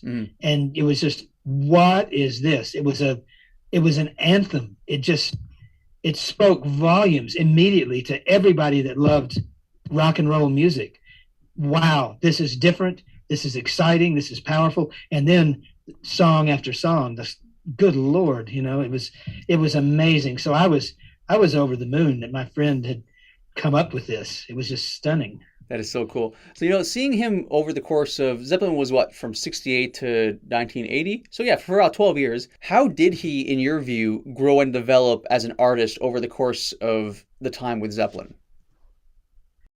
This will sound a bit crazy, but to be honest, in my mind, he was already at the very top from day one. Sure, everybody grows and changes a little bit, but what I mean is, in general, the musical power that was in his brain was there from the very instant. It was there in the Yardbirds. He just hadn't been able to form it together yet, but and had the rightest people all in one room. But I think all that really happened over the time was that more and more of other people's things came out at the same time as more and more of Jimmy's amazing mental prowess infected everybody else. It was like this 2 things coming together. And of course, John Paul Jones was brilliant from the beginning too. Everyone was brilliant on day one, but Jimmy was already there. So I just saw a mixture and a melding and a grouping of things in the band. These things are hard to define. Yeah, but I think that makes struggling. sense. I just thought of a random question. When it comes to Zeppelin, a lot of people consider Peter Grant like the 5th member of the band, so to speak, right? What was Peter Grant like? Like, was he a very aggressive person, from what I understand? Like, how was he to be around? Around me and the band and whatever, he was a total sweetheart. He was like a great big teddy bear. He had been an ex-professional wrestler. Yeah. Big guy, very strong, very... he could intimidate you if he wanted to, of course. But no, just working day to day, he was a lovely man. I really, really liked him. He was so devoted to the band. I mean, he really saw them, not as his kids, because they were too old for that, but really as a family. And he took care of them like I've never seen a manager take care of a band. He really, really loved them deeply. And of course, they were being so successful. You love that too, I'm sure. Yeah, for sure. But I have seen him I went to many concerts over the years, probably close to 50 or maybe even more than 50 Zeppelin shows live. And when he needed to be, like on one show, he saw a what he thought were microphones out in the aisles of one of the show. I think this may have been Baltimore. There were a tripod set up and something that looked like microphones out there. And he was furious. Somebody was recording Zeppelin from the show. So he charged out into there, grabbed the equipment, picked it up, threw it against the wall, smashed it all up. It turned out it was some scientists doing tests of levels during sound check to see how loud a band was or something. Yeah. But he could literally pick people up and throw them around. And I've seen him do things like that because he was taking care of the band. But so, yeah, he was two sides of him, very tough and aggressive when he had to be, but just a total sweetheart when you were there in private. Do you remember first meeting him? First meeting him. Wow. Oh, gosh. I don't remember if it was at a show, if there was a show first, because he was not at the Yardbird shows that I'm talking about before, even though he did manage them at one point, I believe. But he wasn't at those shows. But so it either would have been at the first pickup at the airport when they came for the very first between shows recording and mixing thing, or I might have gone to a show before that and met him. I honestly don't remember, though. But I'm like, he was much taller than that. I'm like 140 pounds. He's like 280 pounds or something. Big man. So if he wanted to just use that girth and bulk and intimidate somebody, he could certainly do it. But lovely man to me from the very first. Hearty handshake and a big hug, and off we went. That's so cool. Do you have any one memory of him that sticks out to you? Well, the one I just mentioned of smashing up the equipment from the scientists. Another time backstage, some people had sneaked in backstage, and I think this might have been in Dallas or Fort Worth, but he caught them with some cameras skulking around, and because he didn't allow any cameras, any recordings, anything of the band that wasn't controlled by the band. And I saw him actually pick people up and throw them out the back door. So those kind of things stick in your head. But I don't want to make it sound like he was a big tough ogre. He was only doing the things he needed to do as a manager, and he had the power to do it. Was he a funny guy? Oh, he could be very funny, very, very smart man, very funny, very astute at business things. He did all the contracts. He took care of everything between the band and the label, and really, really watched over things like a mother hen. That's so cool. So when Jimmy Page approached you to do the mixing and mastering for Zeppelin III, did you have to go through Peter Grant to get it officially contracted or something? There was no contract or anything. It was all just, let's go to work and do it. There certainly wasn't a contract. It was all just part of the family, part of your friend, helping your friends out, you know? That's so cool, man. So what's the craziest thing you've experienced with Led Zeppelin? I do remember an after show experience that was amazing. They played in Memphis, where I happened to live at the time and work. I was there backstage before the show, but there was a lot of press stuff going on and pictures and things being done. And then they played the show. During the show itself, the crowd went absolutely berserk. They weren't sitting and watching. They weren't just standing and watching. The almost entire crowd had stood up on the seats, and they were just pounding their feet, standing on the chairs. And this was during A Whole Lot of Love near the end of the show. And it was just insanity. Well, the manager of the Coliseum where they were playing, the Mid-South Coliseum, a man named, believe it or not, Bubba Bland, was the manager. And he was furious. You were tearing up my place, you stupid hippie kids in the audience. So he literally, and I hate that word literally, I hear it all the time when people don't mean literally. But in this case, in actuality, the manager pulled a gun on Peter Grant and pointed it at him and said, I want you to stop this show or there's going to be real trouble. And it was just, what? That's crazy. Peter got Robert's attention. So you've got to calm down, calm everything down. This is getting out of hand. There's actually a gun back here and it's not good. Now, just 3 days before, their limousine had been shot between Dallas and Fort Worth, and a bullet had gone through the limousine. So Robert, everybody calm down, bring the music down soft, bring it down low, whatever. And they really, whispering a whole lot of love. And everybody calmed down. They turned the lights on in the Coliseum. He said, I want everyone to sit down. We've got to finish this show. We're having trouble back here with the people of the facility, so let's please calm it down. Wow. And everybody sat down and all, and then they came back full, and everybody's right back up screaming. It was just so exciting, unbelievably good. Yeah. And so at the end of the thing, I was backstage in the dressing room with only Peter Grant, the 4 band members, and me in this dressing room backstage. And I just said, guys, I've got to apologize for the city of Memphis, for the state of Tennessee, for the Coliseum.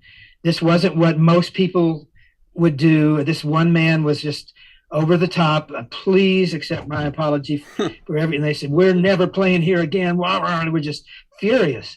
So I just couldn't believe it. So that was sort of a special backstage experience. And after that, Jimmy, the rest of the band left, and Jimmy, I had this gigantic Mercedes 300 limousine I had bought that somebody had, and I just couldn't help but buy it. So it was it was think it had been a United Nations car at one time. It had a back seat that was as big as you could live in it. It was huge. So Jimmy had let me get a pass to pull that inside the Coliseum at the backstage area. Yeah. So we went out, and I got in the car. Jimmy got in the car, and his girlfriend Charlotte got in the car, and my wife at the time. And I drove him to my apartment where I had an Indian dinner all set up. We had a late night dinner. I knew he loved Indian food, and you couldn't get it out on tour in the US. So I'd had an Indian people I knew make a beautiful dinner, everything. But fans saw the car leaving, and they just, that's Jimmy Page in there. And they were following us down streets, and I was driving as fast as I could. Oh, man. And swerving around. It's like a movie chase, trying to get away. And finally we got to my apartment, and we ran inside and locked the door. And what a night. Anyway. That is amazing. So I got to ask you though, the guy with the gun, what ended up happening with him when the crowd re-erupted? He was unhappy. He basically, I don't know. At that point, I was running for backstage. I didn't see the further things that happened. I didn't want anywhere near any of that. But a shot was not fired. I know that. That's good. And the show ended, and it was very, very bad scene, though. Jeez. It's funny because I would imagine that Peter Grant would typically be the one kind of pushing somebody around, so to speak, instead of getting pushed around. Not with a gun in someone's hand. Oh, man. He was too smart for that. That's hilarious. So, do you have any, just on that topic, is there any one Peter Grant moment you saw where you were like, whoa, this guy is just really going crazy here? There was one. I don't know if I could tell it. Okay. It's up to you, man. Ooh, it's a bit rude. In some ways. Okay, it's up to you. Whatever you're comfortable with. I saw him in a restaurant at the Hyatt House on Sunset. Okay. That people called the Riot House. Yeah. In the little coffee shop in the morning, the band was all still asleep, but I was up and Peter was up. He said, "Come on down for coffee, whatever, tea." So we're sitting there, and a particular promoter was there. Mm-hmm. And Peter was arguing with him that he had cheated them on the figures. That the promoter will do a show and then bring you the figures and give you your money. And he said, you charge for this and you shouldn't, blah, blah, blah, blah, blah. And the guy was arguing back. The waitress brought up cups of hot tea. Okay. Just boiling hot, literally almost boiling, literally. I said it again. Almost boiling water. Yeah. And Peter stood up, looked at the guy, opened a part of his trousers. Oh, geez. And placed a part of his anatomy in the hot cup of tea. Oh man. And looked straight in the eye and just left it there and looked straight in the eye of the promoter. And the promoter said, "I give up. You're right. Here's your other money." Wow. It's hard to say it without saying words I really wouldn't normally be saying in public. That's crazy. But hopefully that gets the gist of it. But he did it for the band. He was wanting to, you think you're tough, here's tough.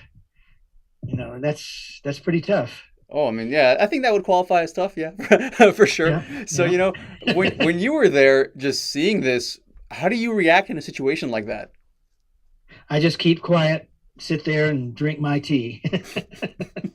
Did you have a relationship with Peter Grant before working on this record? Just a minor one, but we really got close during that. That's cool, man. I loved him. I loved that man. He was a really, really wonderful guy. That's awesome. And to see him in action out on the backstage shows and taking care of business, wow. That's so cool. It was good. Yeah. Was he very hands-on, like, not like physically, I mean, like, was he very, like, around you during the mixing process, or did he kind of give you your space? Definitely giving space. Jimmy was hands-on on everything.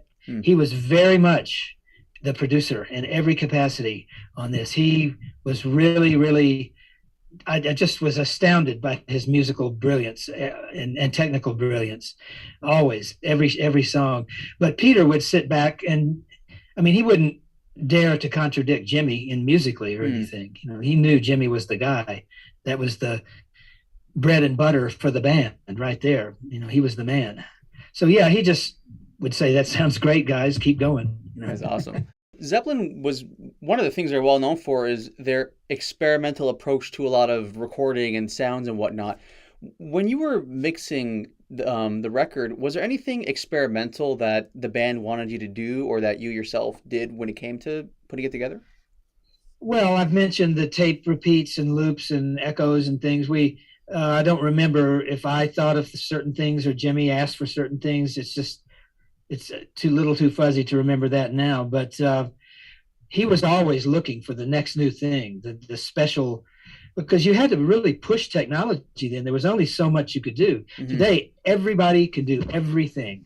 Mm-hmm. They've got as many tracks as they want. They've got tons of software effects and all this stuff. They don't even have to make it up. It's all there in a plug-in somewhere. So, and then that's great. I'm proud of that. I use those things too. But back then, you really had to find ways to do it. You could run tape around the room, and so that you could have a long tape loop if you needed, or just all sorts of things. I remember, and probably did this in one or two spots on the Zeppelin album, because the tape was 2-inch 16-track tape. So you would find where the noise, a certain noise was you wanted to get rid of. Today you can just cut, Command X, and there it goes off your file. But then I actually would cut a window in the tape, take a tiny piece of the tape out where the noise was. So when the tape went by, there was a little hole, but you didn't hear it because the noise was gone now. So you just had to push technology then, and Jimmy was really into that, and probably still is today, just finding the cool new things to do.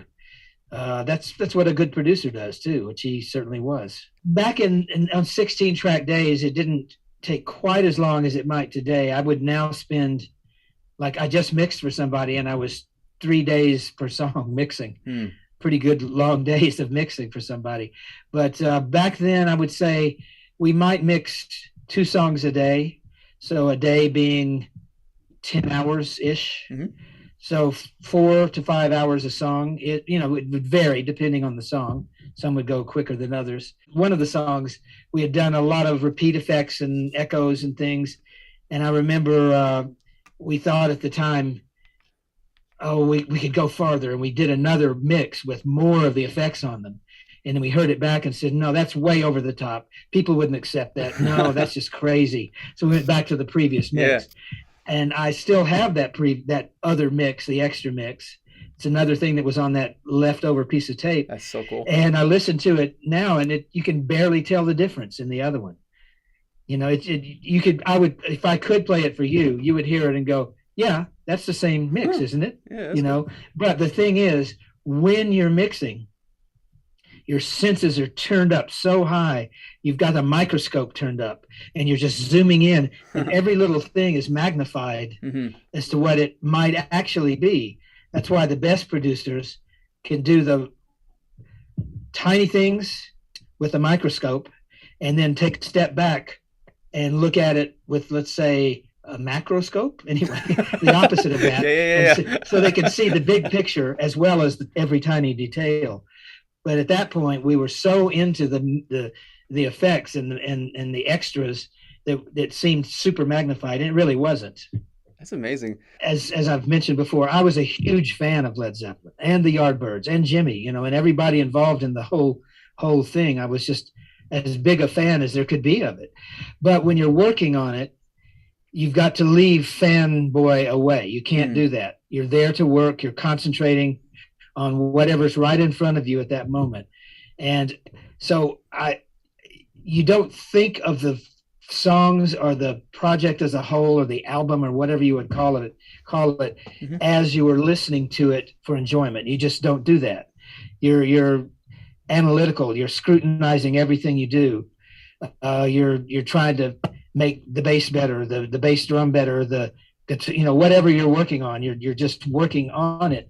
So I honestly never heard the entire album as in an enjoyment capacity until we were mastering it, and we just kind of let it all play from beginning to end.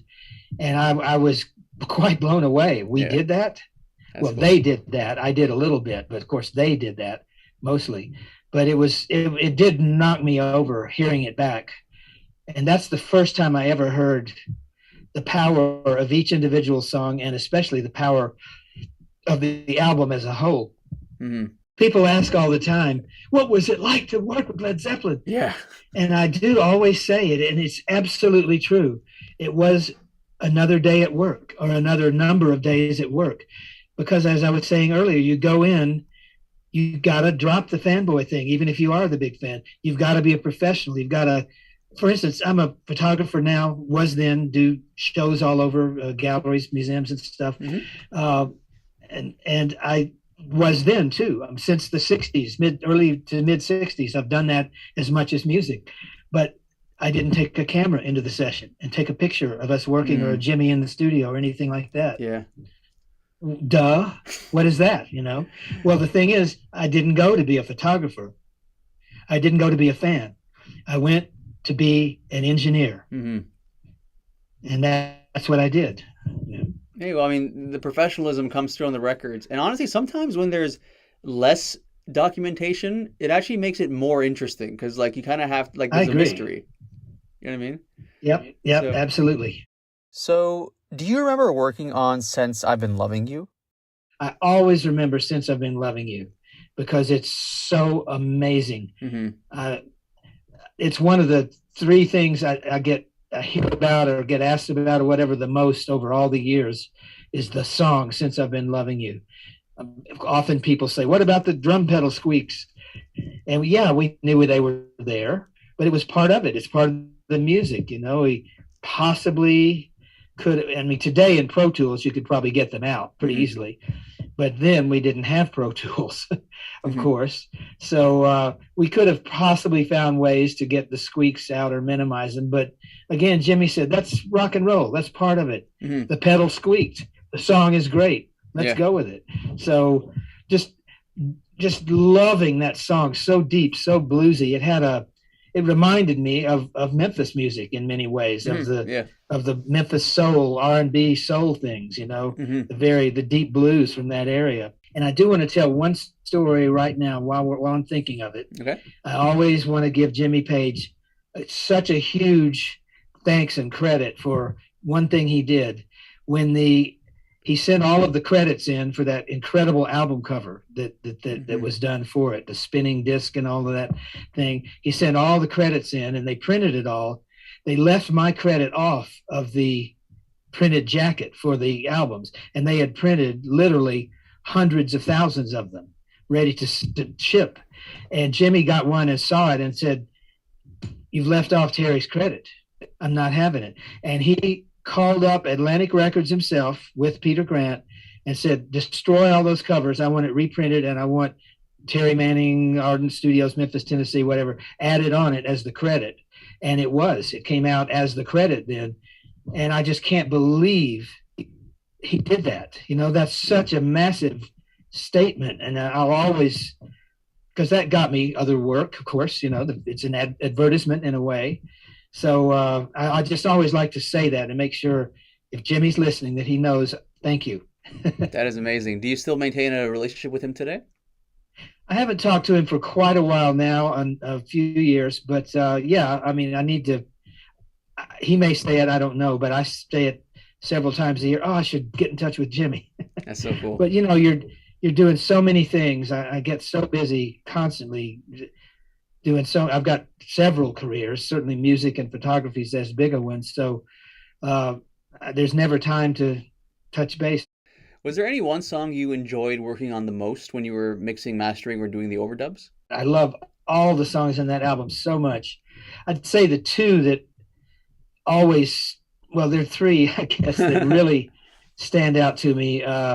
Immigrant Song, of course, because it was hearkening back to the previous Zeppelin power and heavy rock sound. So I just love that. And I love the little sounds at the beginning. I was about to cut them off. Really? Just start it with that's what you do. There's always sounds before the music starts. And I said, well, do we want to cut these here? And Jimmy, no. I want those sounds. So we put a repeat echo thing on it, echo tape loop on the thing. So it would go, instead of, it would go. That's so cool. And repeat. Yeah. So, just things like that, because Jimmy, I had already been mentored by some amazing people, Bobby Fuller, Steve Cropper, John Fry, Booker T. I mean, so many people Willie Mitchell that had taught me things, whether they knew they were teaching me or sometimes or not. I was just sponging it up. But from Jimmy too, he taught me a lot of cool esoteric things, like that. I wouldn't have thought, let's keep that funny noise at the beginning and double it, triple it, repeat it, so I was, oh, cool. Thank you. So anyway, that song, Immigrant Song, was wonderful. It was just so strong. So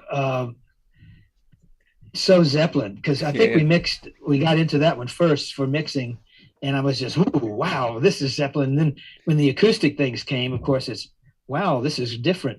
But I remember Jimmy, shimmying, I'll call it, his shoulders would go back and forth, dancing in a sort of a dance kind of thing. And when the thing would just get right, the mix would be just right, or it was really rocking, and he was shimmying, you knew you had it, okay, this is going to be it. We've got the mix now. Of course, it was 16 track. It's not like today where you may have 100 tracks. Or 80 or 60 or whatever. 16 is all we had, and then thank goodness, because it was perfect. So, but yeah, I just was awed by the power of that one. That is so cool. Did you guys have to do any overdubs for that song? I don't remember. The overdubs, there weren't a lot. There was a little bit of overdubbing. I think we did one drum or percussion thing with John, and then Jimmy did a couple of acoustic things, maybe one electric thing. Robert came and did one part of a song on vocal. I don't remember if John Paul Jones was there or not. I don't think so. Pretty sure he wasn't. But the overdubbing went fairly quickly once the people were there to do it. Quick stuff just to fix a little bit or make something a little better than it was. And then so I'd say 90+% of everything was the mixing. So I don't remember on which songs we overdubbed. It's just, it flew so fast. And to be honest, it's a while ago. It's what, 50? It's a long time ago, yeah. August of 70 is when you were doing the mixing and mastering. Is this correct? Correct. What happened was, as I said earlier, we did it on off days of tour shows, because they were out on tour. So normally when you go in the studio to start mixing or to overdub and mix or do whatever, you start and you keep going and you finish, depending on schedules and whatever. In this case, it would be a day at a time many days. So we'd have to get back in the headspace we were in, back at what we were doing. What did we do last? Oh yeah, okay. So it was quite different mode of working than I normally do, or most people do. So just a day here, here's a day here. We'll do this. Okay, back. So it was a little weird, but I was happy to do it. And I had blocked the studio out for that month of August. Nobody else came in. Even John Fry, the owner of the studio, just went off somewhere. Just take it, just do it, do what you do. So we were the only people in there, except for the cleaner, the maid that came, whose name was Janie the maid. All respect to her. But it was just a different type of thing. But we did what we had to do to get it done. It had to get done. They had to get that record out as close to during the tour as possible. If that's what you do, you finish an album, then you go tour. Yeah, for sure. You would know the days the band is on tour and what their off days are. But did you necessarily know if during the off days they were going to see you, or would they give you like a heads up a day before or something? Oh yeah, they would let me know because I'd have to go to the airport and be ready to pick them up. Mm-hmm. Didn't even use taxis or whatever. I just picked them up, bring them to the studio, and then I don't remember if they stayed in hotels sometimes or not, but a lot of times we'd work all night long and get the morning flight back to the next tour stop, or they would. I got to go sleep. I hear you. Because it was like a hectic kind of on the fly thing, were you guys like kind of on edge at all during the making during the mixing process or anything? Not really. The only thing that would get you on edge is the excitement of the music. That's cool. Just to pump you up to do your best work, And as much as I've said I was just a worker, I was still loving the songs and really into it and excited by them, of course. You said you were backstage a lot with the band, like after the shows. Were you there with them before, kind of seeing how they warmed up or get ready? Were you ever there at the beginning? Oh, yeah, quite a bit. And like, what was their process like to warm up for the shows? Well, everybody sort of just gets themselves mentally ready. Robert might be singing a little bit lowly, doing some, exercisey type things. Bonham would be beating always on a table, or something. I don't think John Paul Jones needed to warm up. That's so cool. And Jimmy was, but more than anything, musically, they are always together, always ready. Mm-hmm. I think they just mentally, you don't talk to people backstage too much before the shows. Mm-hmm. Yeah. If you are lucky enough to be there, usually you're not there backstage. And in most bands, with Zeppelin, with such a close friend of Jimmy at the time, I was just sort of there. But before the shows, you don't say too much or get them off topic. They got to be thinking, shows coming up, just get ready. And I know whenever I've done shows and things, I'm like that too. You just close your eyes, mentally prepare, think of what's going on, what you're going to do, try to remember the lyrics, that kind of stuff. Yeah. One of the things about Zeppelin that really sticks out to me is the fact that, like you're saying, all four guys in the band really kind of collaborated. What was the relationship creatively between the four of them? And that always reminds me of a story Jimmy told me, and I think he's told it publicly several times, but just the day they all got together, and they started, let's just go jam, let's practice and see if this works. He said, like halfway through, the very first thing they all played, they all just, without stopping playing, just still going, but all of them looked at each other at once and just started laughing, just saying, damn, check this out. And this is it. We're not changing a thing. So I think it just grew and grew and grew. The other two guys, meaning Bonzo and Robert, just grew more confident as things went along. John Paul and Jimmy grew more infectious to the rest of them as things went along. So I wanted to ask you about the song Out on the Tiles. What was it like working on that song? I remember on that song specifically, the drum track was recorded in mono, all the drums on one track. And because, you had to, if you needed lots of tracks, you couldn't just spread things out like people do today. One single drum part on every separate track. So for stereo, to get the effect of the toms being over here and coming across, panning and things, I would actually take the pan pot of the drums. So he'd be playing the beat. I think the bass drum was on a separate track, but the snare and toms were together. And he would be playing a beat, the standard beat, and then when you come to a roll, which there were a lot of rolls in that song at the end especially, I would grab the pan pot and whack it to the left real fast so the roll could start on the left, bring it across the sound stage into the center, over to the right, and then quickly get back for the next snare hit. And on at least one place, to this day, I can listen to that and hear where I missed it, and the snare is still over on the left, and then it quickly pops back to the right. But I actually missed the pan there. Hard to do all those things. No automation, no special, computer aids for anything. It's all manual, everything at that point. Yes, that's part of the charm, though. Like, and it comes out really well. Yeah. I've read a lot of people mentioning that Zeppelin III, even more so than Zeppelin IV, kind of really changed the course of rock music in a way, because Zeppelin had so much attention on them, and then they changed their sound with this record. So it had this massive influence on a lot of people. What is, like, sonically, musically, what is it about Zeppelin III that was so much different than the previous two records, in your opinion?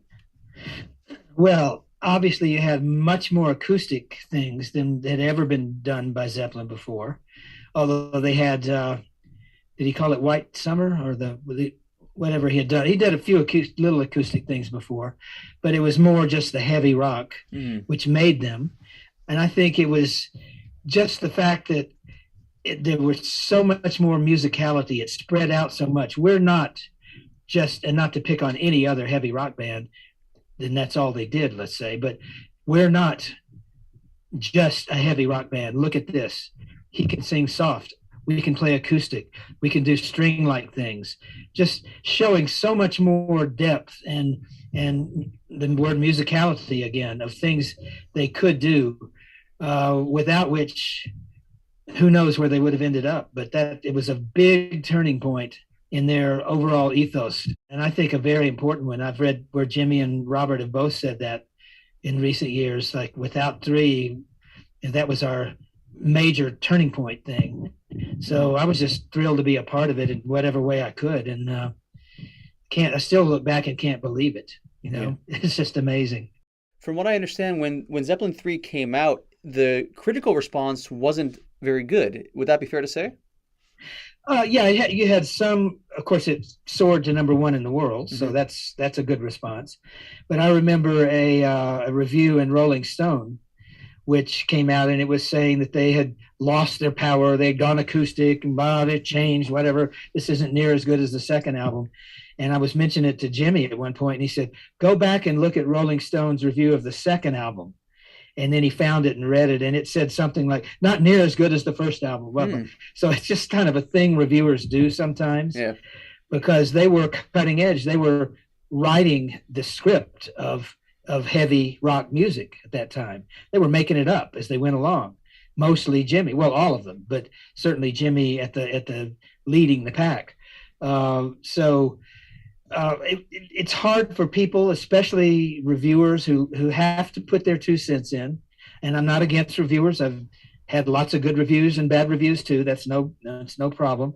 But sometimes it's just hard to understand where someone's going, where they're leading with it, because that, without the third album, Zeppelin, I can feel pretty sure in saying this, they wouldn't have become the all-time huge band that they are.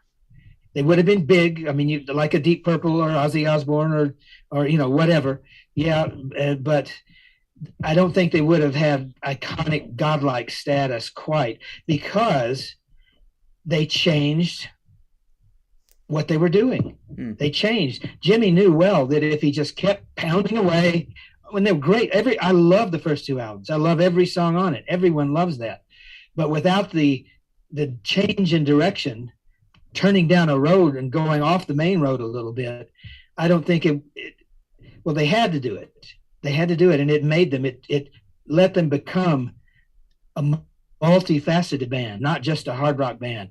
Lots of acoustic numbers, lots of soft things, and then bashing into the loud, hard thing they do so well. For sure.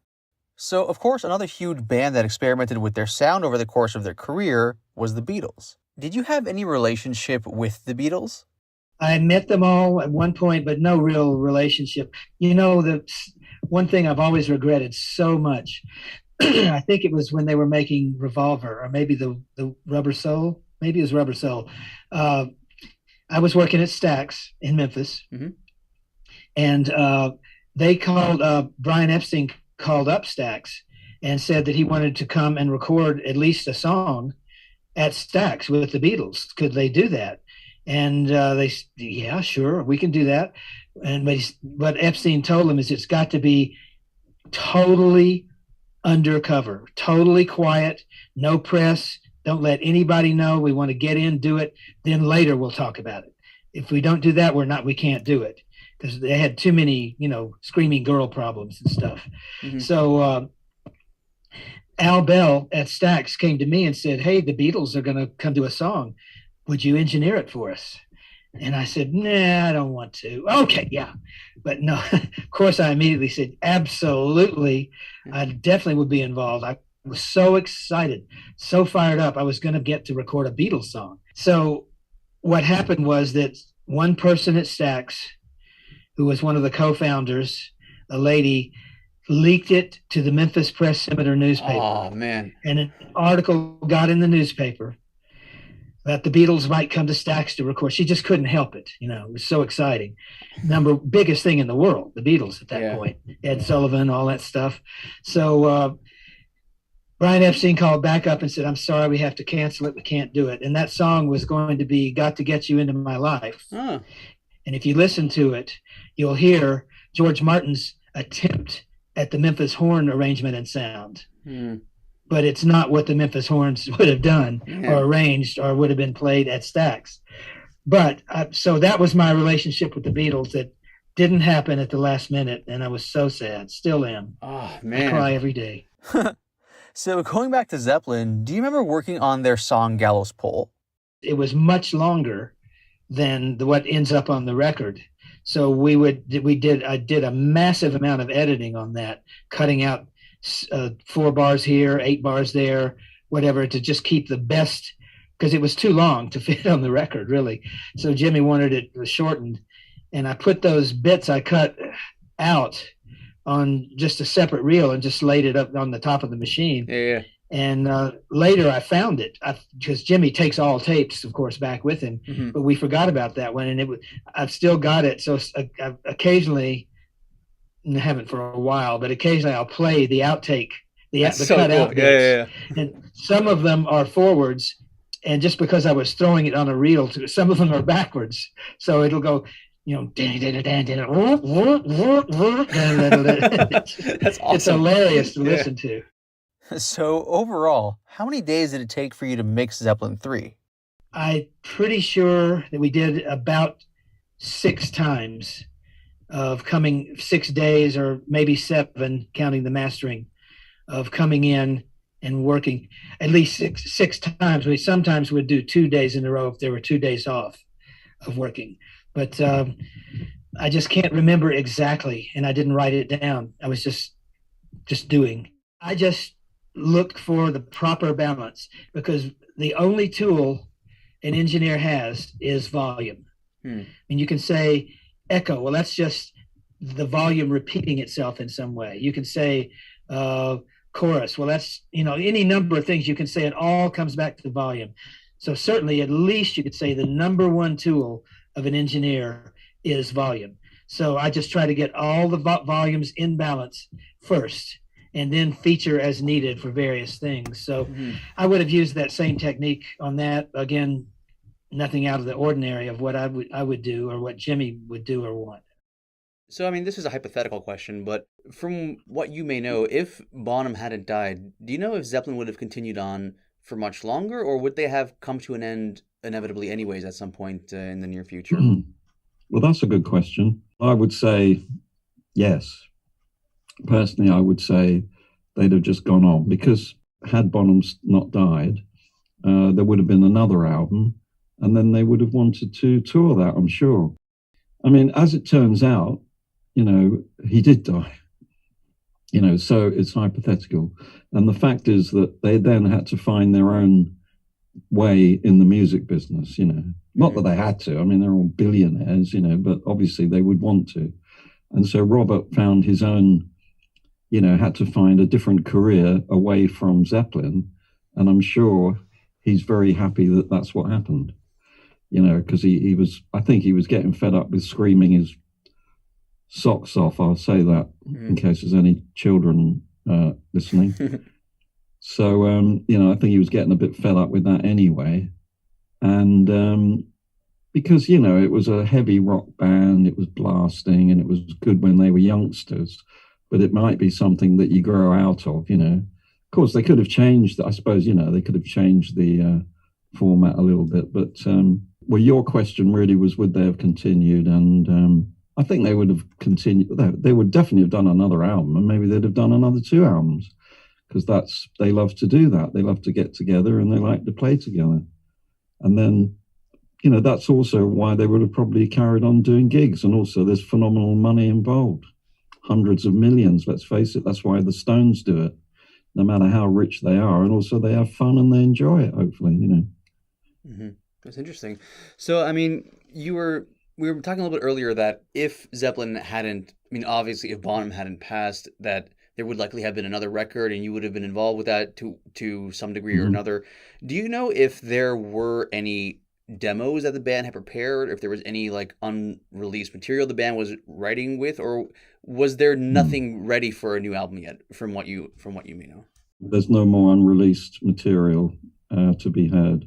He would have found it because Jimmy doesn't mess around. He's very much still dedicated to the history of Zeppelin. And if there was something else around, he would have put it out. Do you know if there were any like the wheels were turning on starting to write new material for another record post? No, I don't know. I don't think so, but I don't know. See, the thing is that we're only talking. I've only met Jimmy a couple of times when Bonham died. So of course, I met him. We worked together for 5 years after that. If there was any more material or if they were working together. I don't really think so, because I think that if there would have been, if they'd have rehearsed something or anything, then it would have come out by now, They're probably see, the thing is they were about to go on tour anyway. So, and I don't think they'd been on tour for a long time, this European tour. So probably that would have been them getting together to maybe do all sorts of things. And they were rehearsing only up the road in Bray, near where I am. So I kept going there in hopes to meet Jimmy, but every time I arrived, then either just left or they hadn't arrived yet. And but anyway, not too long after this, before the tour, Bonham was found dead in Jimmy's house in Windsor, and so that was a big blow, really, because I was, it was a big blow. I mean, whether I was getting ready to do the next Zeppelin album, kind of neither here nor there, because this was a terrible thing to happen to them. So it was a bit shocking.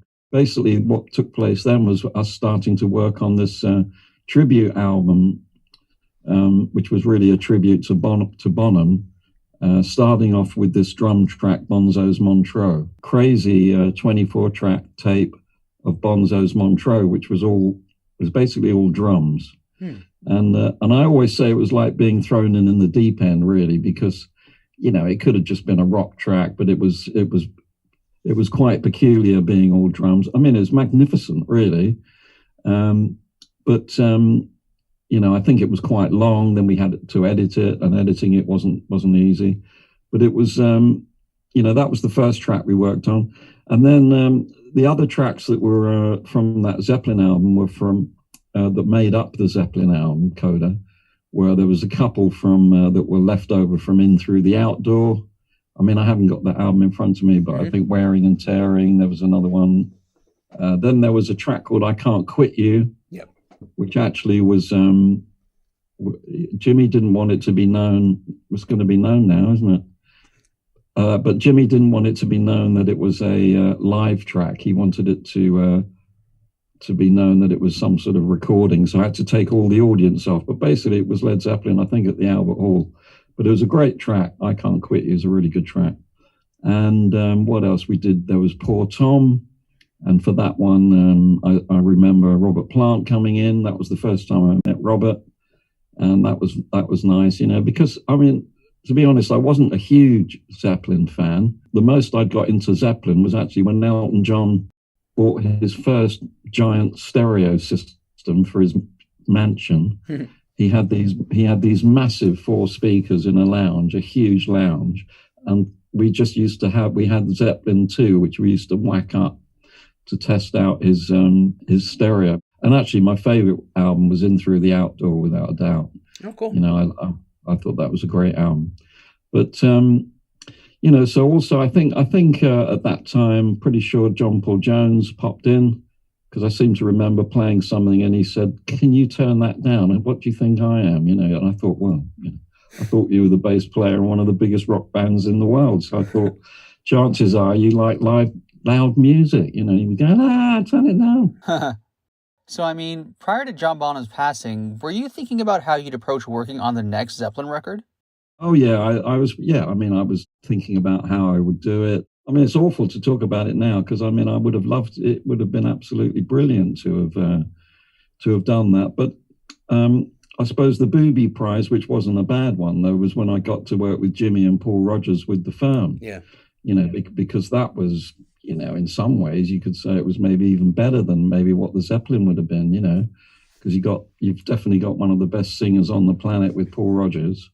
We had Chris Slade on drums, who's totally amazing, and Tony can't remember his surname, on bass. Simon Kirk, who was the drummer with Bad Company. Yeah, he was a great drummer. Well, and Free, wasn't he? He was a drummer in Free as well. So I think he thought, because they were signed to Swan Song, which is Zeppelin's record company. Yep. I think maybe Simon thought he must be in for that job, to take over. And he would have been amazing, totally brilliant, without a doubt. But I think, the mark of Jimmy, if you like, and Robert and John Paul Jones is that they felt that Zeppelin was 4 people. Sorry. No, that's and, okay. And without Bonham, it wasn't there. They didn't want to carry on that band. That's the thing, which I think is that's pretty good of them, really. Not like this. Well, I mean, I shouldn't sort of badmouth, but I mean, the Stones. Charlie Watts died. Right, getting another drummer, off we go. But I think Zeppelin were more like Bonham's. I don't say that Charlie Watts's contribution was any less than Bonham's, but I don't know. I think they were a closer unit, like definitely Bonham and Jimmy and Bonham and Robert. They were just so tight and close that they couldn't imagine going out without him. The thing with Bonham was his feel, his that's what made them so heavy, really, because they did everything. It was fairly slow, and slow tempos. But what makes it heavy is their timing and the sound, and giving it plenty of space. That's when we were talking about sound, and I was, thinking about the mill for John Bonham's drum sound. It's possible to do that, but you need the space. I don't mean physical space. I mean, you need the space in the sound.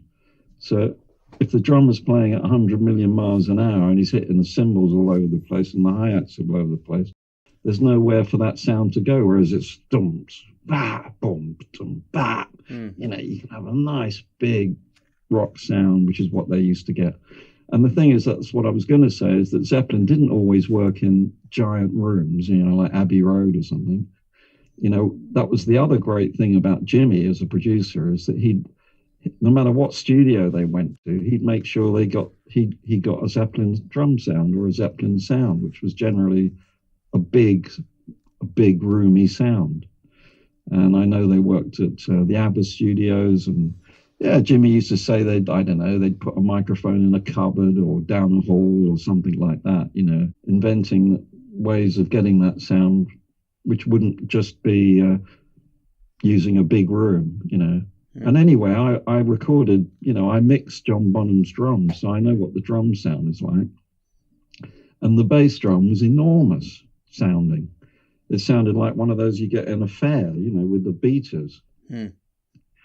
Whereas, the rock drummer normally takes the front skin off and puts a load of cushions inside.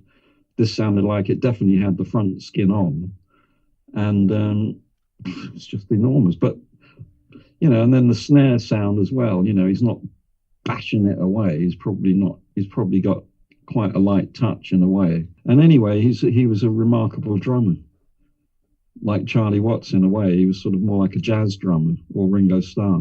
Jazz would have been part of his upbringing, not just straight ahead rock. So he was very bloody good, basically. So, what did you think? I know you didn't get to work physically with him, but having been like intimately involved in mixing his tracks on Coda, what did you think of him as a drummer in particular? Like, what was it about John Bonham that people say he's the greatest of all time? First of all, his sound, like I say, it was enormous. And listening to the individual multi-tracks, when I lifted up the bass drum, I thought, blimey, it does say bass drum on it, but that's not a bass drum that I've normally heard. It was like one of them fairground things, boom, boom, boom, it was enormous. And what you had to do with that sound, you had to compress it quite a lot so that you still got the attack, but you had to work on it because it had so many frequencies anyway. It was obviously a very deep and sounds like a very large bass drum, that's for sure. It wasn't a tiny little bass drum. I didn't ask Jimmy. I didn't say, so how big was this bass? I just got on with it. And also you could hear that there were microphones above, like above the, picking up the snare, picking up the tom-toms. The main word is feel, F-E-E-L. That's the main word that you would use to describe what separates John Bonham from a lot of other drummers is his feel. And I think that, even hearing him playing on his own, he's got a great feel. And I still love listening to Bonzo's Montreux and talking about it, whereas it's just drums. So that's just him. And he's not playing to a click. Yeah, that's what separates him out from other drummers. There was something else I was going to say. I was going to say that also within Zeppelin, and also because they're not playing to a metronomic click, they're making their own feel. And when you get a great rhythm guitarist like Jimmy playing with a great drummer like Bonham, they're setting up a unique feel that can't be replicated by machines or anything like that, really. It's very individualistic and separated Zeppelin out from other bands. Yeah, there's some great other drummers. Phil Collins is a great drummer. Charlie Watts is, a great drummer. Zach Starkey, absolutely brilliant drummer. But I suppose when someone dies, however terrible it is, they get frozen in time, don't they? Yep. And the thing is that when we did the Coda album, this was a tribute to John, wasn't it? So we were living John Bonham, every day when putting his drums together, and I was very aware that, of course, the poor guy died, but this is great. What we're doing is this tribute, and in fact, there's a little while ago that an absolutely brilliant drummer who comes close to John Bonham, who's Zach Starkey. I don't know if you know, of course, who he is, but anyway, he's a brilliant guy, brilliant drummer. And he rang me up, or he got in touch with me, and that was mainly because he was a total Bonham fanatic. And when he heard that I did the Bonzo's Montreux, he had to meet me, he wanted to work with me and all this thing, because, it was great to be doing that. And so we were living Bonham every day, really. One thing I wanted to ask you is, obviously Jimmy Page is known as being one of the greatest guitarists ever, rightfully so. He's also one of the greatest producers, but people often kind of overlook that to a certain extent. How would you compare, from your experience with Jimmy, I know you've worked with him as a guitarist. Have you also worked with him producing-wise, like together? Of course. Yeah. Of course I have, yeah. How would you compare his approach producing and recording guitars?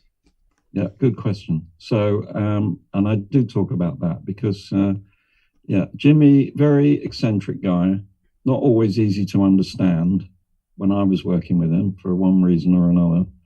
But when we were doing the very first project that we did, as I say, was the putting together the Coda album. And all right, so there wasn't one interesting thing was that I knew that Jimmy Page was the producer of all these Zeppelin albums. So I suppose I was waiting to be told what to do or I do this, now we do this, then we do that, now you do this. He didn't do that. But even when we were doing the Bonzo's ridiculous drum thing, he didn't tell me what drum sound he wanted or what reverbs to use. I mean, the thing is that when Jimmy came to the mill, he brought a load of his equipment with him, because Jimmy, which also people don't know, is he's an incredibly, he's really into equipment. He's really into technology, the whole sound technology. He had a desk at his previous house, which was one of the first fully automated desks. He had all these incredible sort of computer ideas and machines that would be running delays. He had tons of rack equipment to do with reverbs and not reverbs, but delays that he used to use on Robert Plant's voice. So he was very, very much into technology. So I sort of assumed he was going to tell me what to do here, but he didn't. He just sat back and kind of, I got the feeling that if I was doing something wrong, he'd have said, "Oh no, do this." And but he very much let me get on with it. When it came to more of his ideas as a producer, I would say that was when we were doing the Death Wish 2 soundtrack, because he had some great ideas, backwards pianos, and he was much more.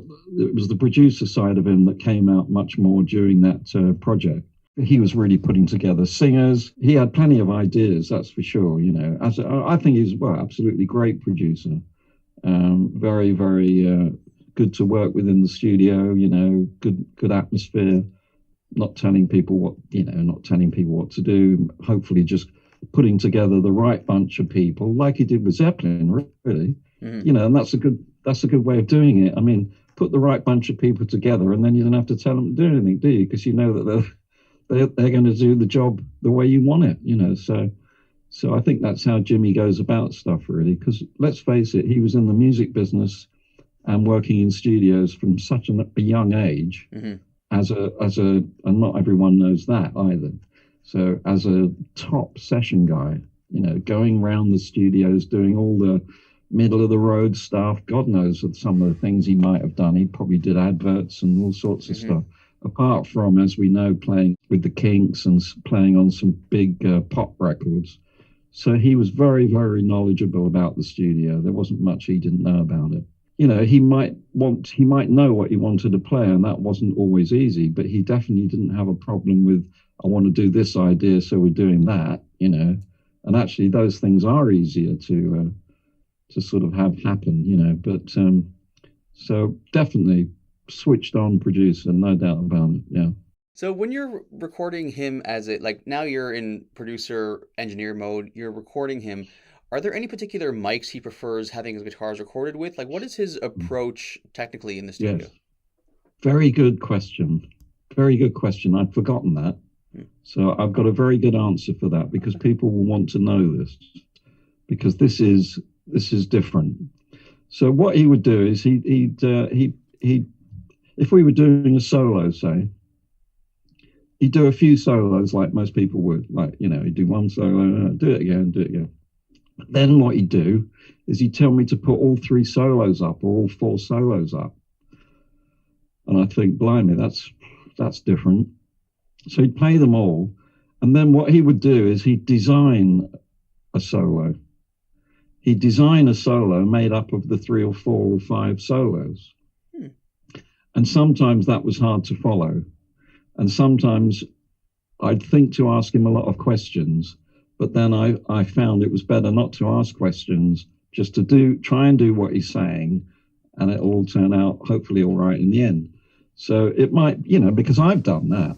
I've done many guitarists where you choose bits of their solos, but it was sometimes when someone else is trying to tell you what to do, it's not quite so easy. But basically, he designed the solo in that way. So there'd be 2 notes from that one note from that one. There might even be a part where there were 2 solos playing at the same time. That's what I mean. It was quite complicated and hard to follow. And there'd probably be times when I was thinking, this is going to be awful. This isn't going to work. But then we finish it, we play it back, and I think, bloody hell, that's bloody good. That's a bloody good solo. And actually, when I listen now to Zeppelin tracks, and I hear a solo, I can hear I can hear sort of how it's been made up, that it wasn't always a live solo. That's a producer, that's a producer guitarist producing his own guitar solos. Also, he used to use, I don't know about mics, that was pretty much left to me, but that's also another good question because I'm remembering back now. And the whole time I worked with Jimmy, we used an AC30 dialed up to number 12, I would say. It was definitely more than 10. And it was an AC30, and it was a particularly great one, and it would be definitely almost flat out. And then he very rarely used the Les Paul in the studio, if ever. It would be the Fender Telecaster. And that combination was a massive sound. He'd also use his string bender, Fender string bender a lot, which that might have been a Telecaster. I'm not quite sure. Do you know the string bender guitar? Yeah.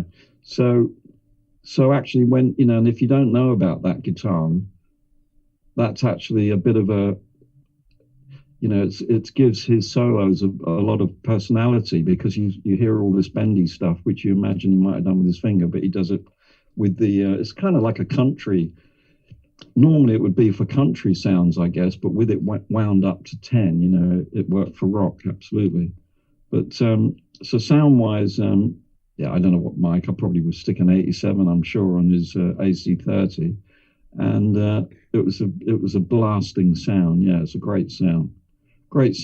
And actually, I'm going to say it as well, because I often say this, but I haven't said it for a long time, is that my favorite thing that Jimmy would do is his rhythm playing. He got this phenomenal way of like hitting the chord right at the last millisecond, on the downbeat, so that it's going, and it just gives it more power that way. It's not like in front of the beat or way behind it. It's just as it's coming up. And when he was playing because I never got to work with him with John Bonham, but when I put Dave Mattox, I don't know if you know the drummer Dave Mattox, but brilliant drummer, and him and Jimmy, because Jimmy seems to work off of the drums, not the bass, or not. There's not many other people in Led Zeppelin, was there? But or the vocal, it was definitely him and Bonham, So they set up this great rhythm and drums, and I watched Jimmy doing that with Dave Mattox, and it was great, because he is a great rhythm player. That's one of the things that maybe even people don't realize, But for me in the studio, his rhythm playing was very, very good. When you were working with Jimmy Page, is there anything that he ever did in the studio that really surprised you? Like, wow, that's an interesting way of approaching this, or I never thought a guitarist would do that. Like, was there any one thing that stuck out to you? Everything surprised me, because I'd never worked with anyone like that. I've got a very good answer for that. Okay. Perfect answer. Right. So we're sitting there, we're doing Death Wish 2, and we're using this guitar synth. I mean, that was surprising. And then, of course, one guitar synth wasn't enough. So he had, like, the guy at Roland bring down two of these pedal boards, and basically the guitar synth, you could make it do all sorts of weird stuff, like going up and down, like swooping up the note and swooping down, and Jimmy would be tapping away on all these things, and then he had another one brought in, so it was surprising he did stand up through all that and not fall over. But then we were in there one day, and someone said, his guitar tech suddenly said, "What about the theremin on this?" And I'd never heard of a theremin.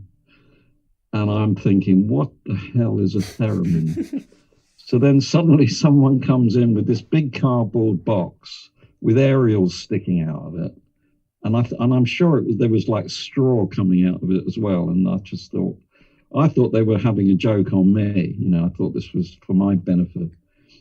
And they start setting this thing up. And I'm just thinking, I think I've seen everything now. This is, what the hell is this? Anyway, so they set up this, people who know the theremin, they set up this aerial, and then it's connected to an Echoplex tape, and then he's doing all that business with the all that business.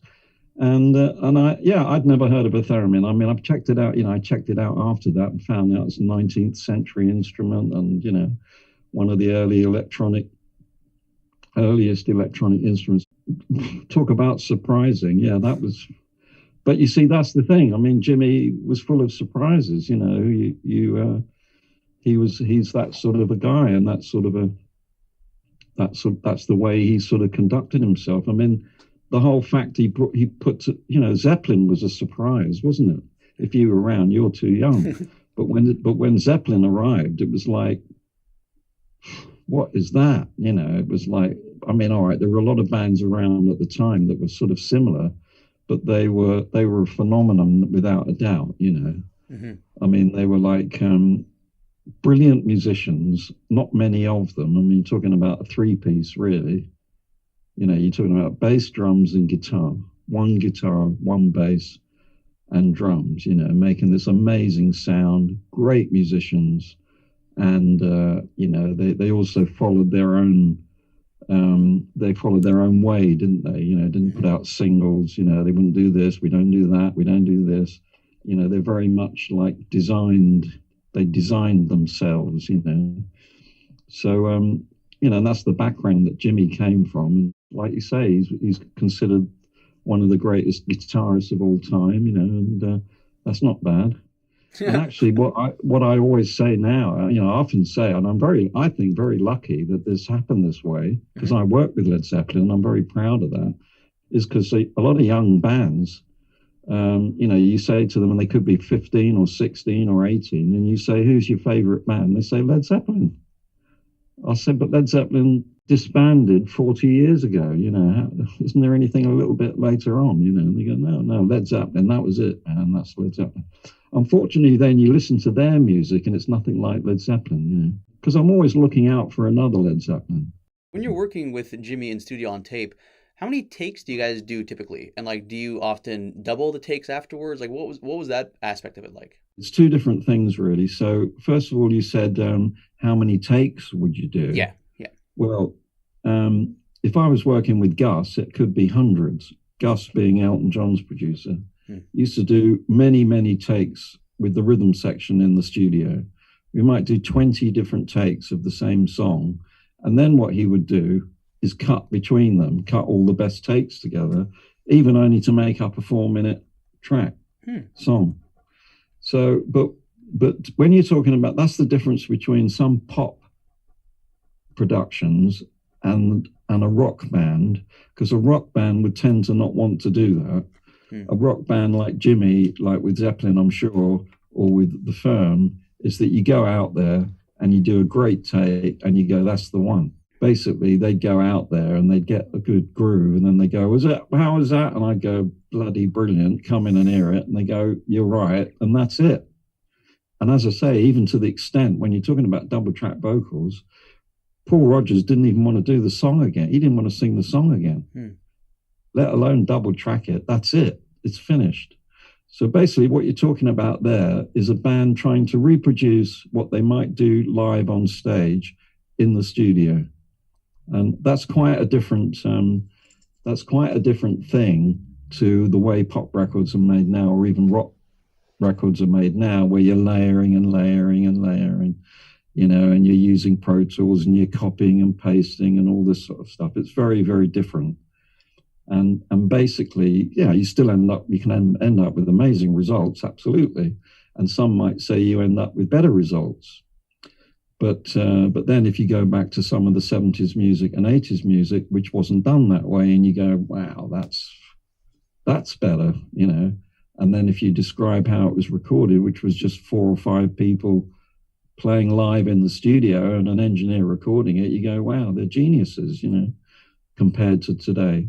Unfortunately, without getting too depressed about it, you know, musicians today, I mean, very difficult. It's not often you come across amazing drummers like John Bonham, incredible singers like Paul Rodgers, and amazing producer, guitarist like Jimmy Page. You talk about Jimmy Page, who was playing guitar when he was about 8, you know, and only wanted to be a great guitarist, you know, not being the biggest band in the world. He probably had no idea about that. He just wanted to be a great guitarist and be playing live, you know. And so he made it his thing to be that person. And the same with Paul Rodgers as far as singing was concerned. not to be the greatest songwriter in the world, not to be in the biggest band. He just wanted to be able to sing the best. And that's what I say to a lot of youngsters, and hopefully some that are watching, is that, you know, try not to be everything. And it's not actually very possible to be everything in music, you know, but try and be the best at even just one thing is sometimes definitely good enough. That's unfortunately what a lot of youngsters, they want to be the singer, the guitarist, the bass player, the producer, the engineer, the writer, the this, that, and the other, you know. Unfortunately, not so many records are done these days in teams of people, and the best teams of people being bands. That's where the best music was made, within, you know, I mean, with a lot of heartache a lot of the time, a lot of screaming and shouting and pulling and pushing and this, that, and the other, but out of it came some great music. I wanted to ask you about the firm. So how did that all come together with Jimmy? Like, were you involved with that from the beginning? I know they had 2 records. You worked on the first one. What was it like working on that record? Brilliant, totally brilliant. I think there's stories that that Jimmy was very depressed, maybe because of Zeppelin splitting up and not splitting up. I mean, you know, couldn't carry on. So. I don't know, I read a few stories about that, but one way or another, Paul Rodgers, I'd been working with Paul on his solo stuff, on his solo album, so I sort of knew him. And anyway, Bad Company was signed to Swan Song, so they were part of that group. And Jim, you know, I knew Paul admired Jimmy so much, you know, and I'm sure that was the same because Paul Rodgers is an amazing singer. So one way or another, I can't remember any more discussions. It was just we started work on that album, and it was Paul Rodgers, Jimmy Page, like I said, and this crazy drummer guy, Chris Slade, and Tony, who was pretty amazing bass player. And I set them up in the studio, and I set up a guide, what I thought was going to be a guide vocal. I put screens up and all that business. And because actually, prior to that, Jimmy did make a start on a different band, and that was with Chris Squires and Alan White. And that was a good project. There wasn't really a singer, that was the only thing. And I kept putting forward ideas for singers, but I don't think Jimmy could find a singer that matched it. But it was good music. But anyway, there was nothing peculiar about the firm, I would say. It was great material, amazing singer. In fact, Paul, one of the problems was that when they'd be out there doing one of the tracks, you know, whatever it was, and then they come in and go, yeah, that's the one.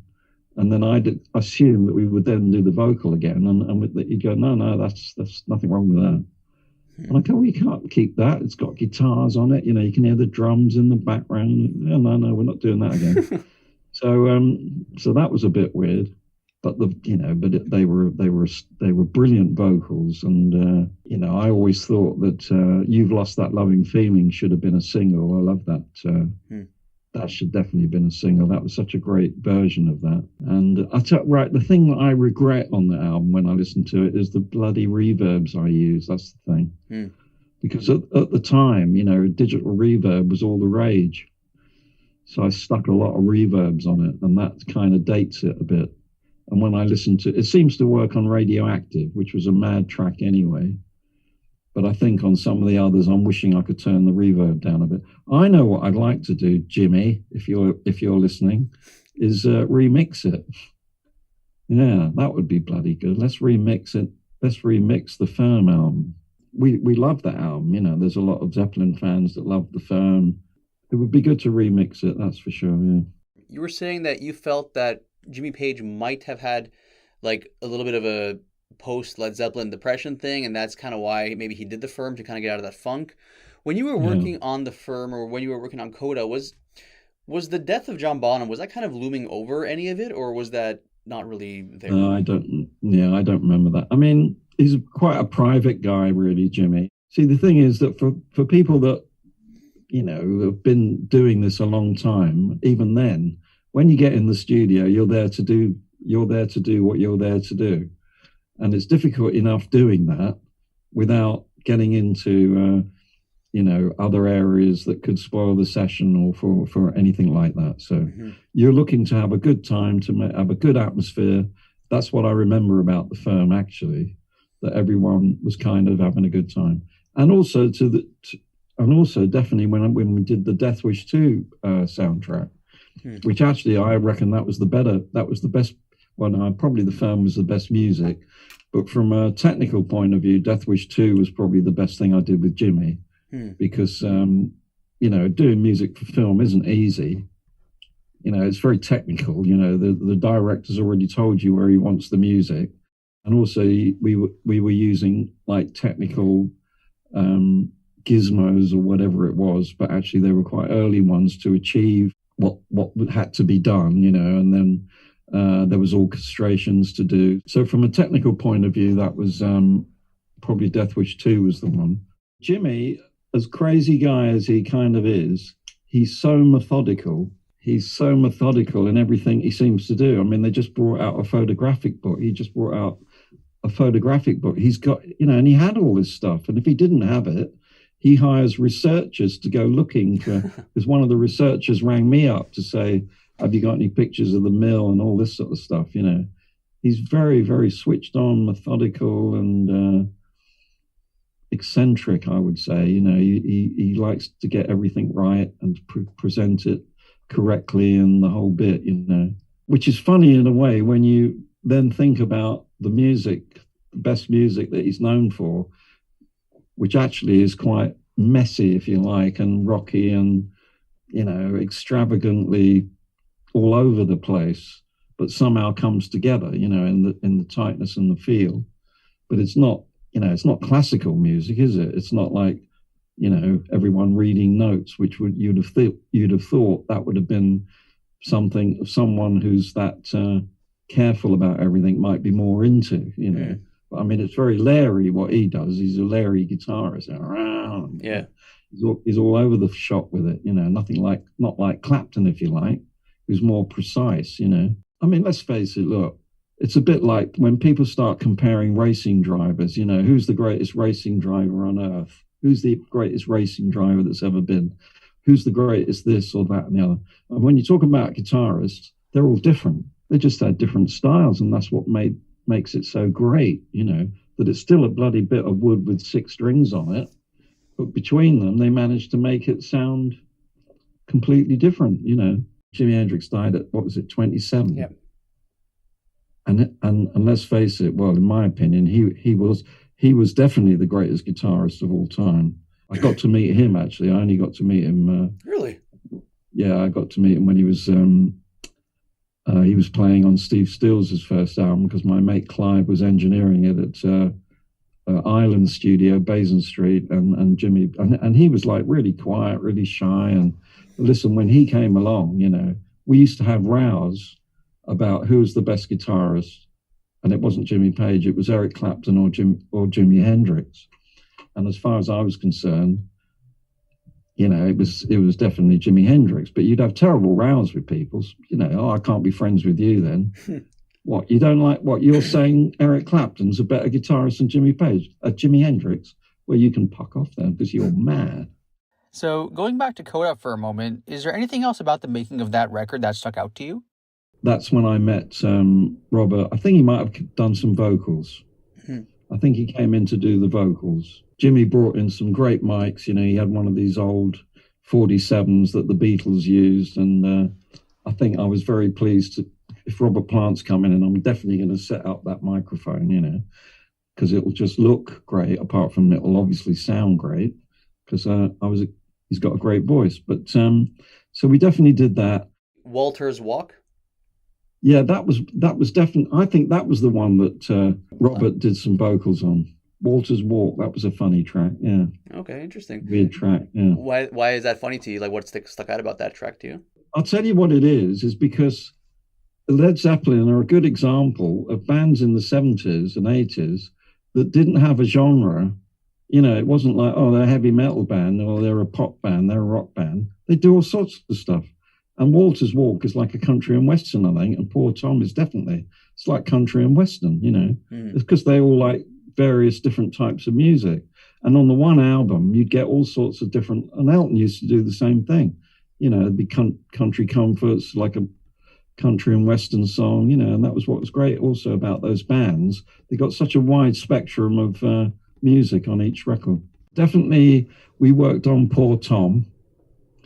We did all sorts of, because everything I did with Jimmy was usually complicated, to be honest, apart from maybe the firm, which was fairly straightforward, although there were probably complicated stuff in it. But I know we did something weird with Poor Tom. I don't know what it was, because I think maybe Jimmy didn't have the multi-track, or I don't know. We had to do something. I Can't Quit You, I was saying he didn't want it to be known it was it was live, so I couldn't use the ambient mics. I couldn't use the audience mics. So I brought in this incredible early EMT digital reverb to recreate that. So I did that. The ones that came from In Through the Outdoor, there was nothing to do. They were just mixed. Mm-hmm. How did your relationship with Zeppelin begin? Did you work with them prior to Coda? Like, how did that all come together? Yeah, well, it's not really it's not so much direct relation with Zeppelin. It was more with Jimmy Page. And that came about because in about 1980, I guess, Gus Dudgeon, who owned the Mill Studios in Cookham, had to sell it. And one of the people that came to view it, interested to buy it, was Jimmy Page. And I was there. We were working with an American band, actually, Shooting Star. And there'd been a lot of sort of, we weren't allowed to know who was coming. He was coming in a helicopter. He's flying in. And there's all this mystery about it, which later I found out is pretty much par for the course with Jimmy and Led Zeppelin, always surrounded in a bit of mystery somehow. And anyway, in walks this guy, obviously recognized him straight away as Jimmy Page, and he was very quiet, very shy, had a look round, took note what was going on, and next thing we hear, he's buying the studio. So, and also I heard that he wanted to keep me on as engineer and I guess studio manager, so that was very nice. And so I was now really looking forward to working with Jimmy. That's awesome. So another huge artist you worked with is Elton John. Do you remember what it was like working with him for the first time? In the first Elton John album, I booked the studio, I booked the musicians, I booked the piano, I booked the organ. I was really coordinating. Coordinating is what we were doing for those albums, and that would have been Honky Chateau and Tumbleweed. Doing the sleeves, I was instrumental in putting the sleeves together, photo sessions. I was organizing press receptions, gigs for Elton, equipment for Elton. You were 18 years old when you started working with them on that American tour. For you personally, what was that like? I mean, you're 18, you're working with Elton John. What was that experience like for you? Well, it was totally brilliant. But the funny thing is that because it was just, I haven't got anything to compare it with, it was just like almost like normal.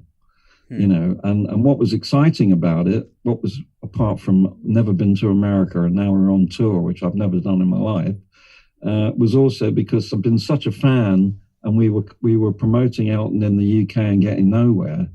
So now we'd be playing Carnegie Hall and all these kids are jumping up and down and screaming and going berserk, and including Canada, where we started playing as well.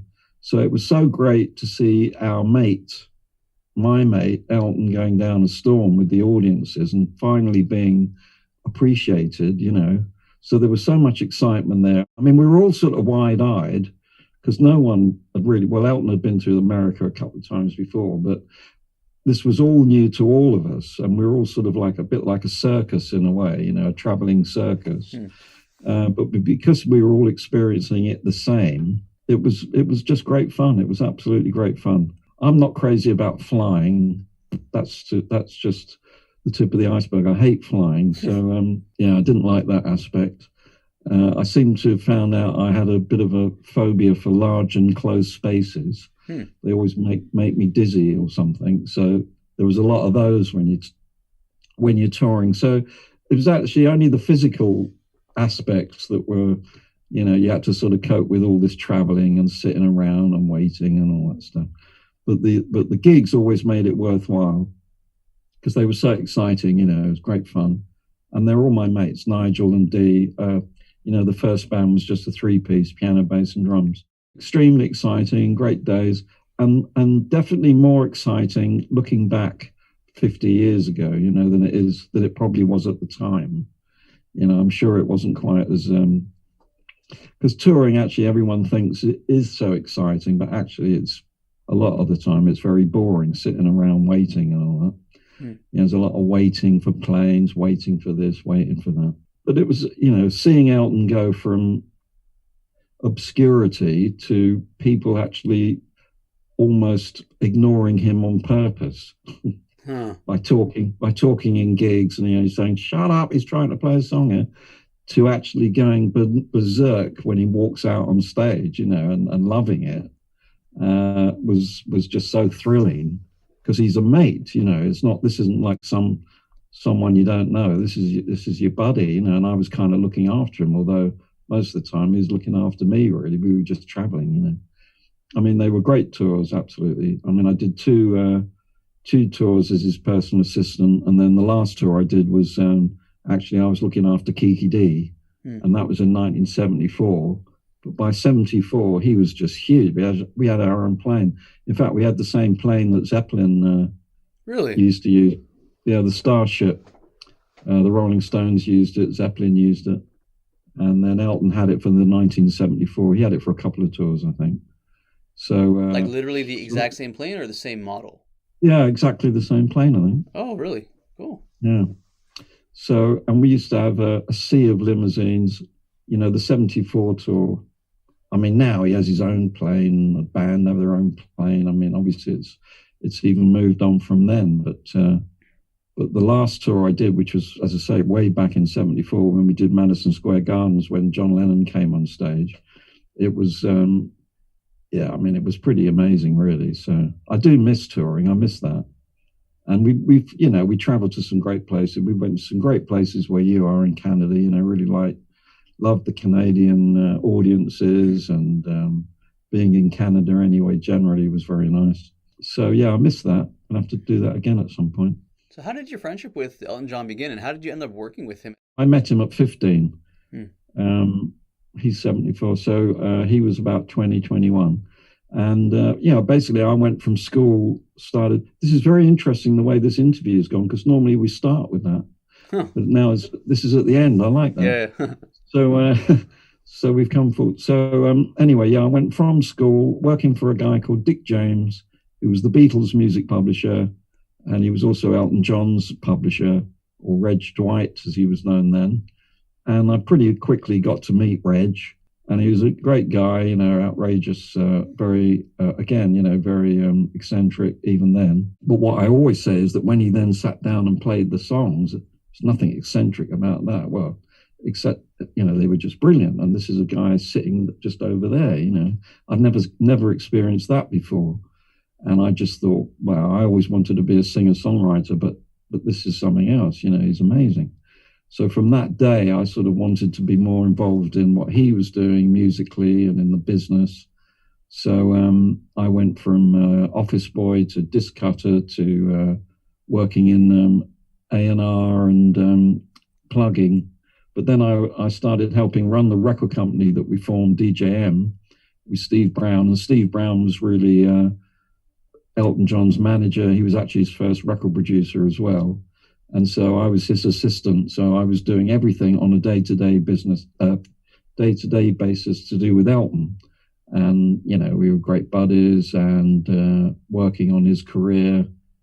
And we used to sort of dream about the day, one day he'll be well known, like Cat Stevens and James Taylor and Joni Mitchell. And that's how we saw Elton John as a singer-songwriter, sitting at the piano, playing these songs. Who would have thought that he would then find actually only sitting at the piano not enough, but he wanted to bounce up and down, jump around, go nuts, dress up as Donald Duck or whatever it was, and become like the biggest thing on the planet. We didn't know that. Don't even know if he knew that. That's why he became the biggest, through his performing and through his outrageous behavior, Yeah, of course, he's a genius songwriter and singer-songwriter and pianist.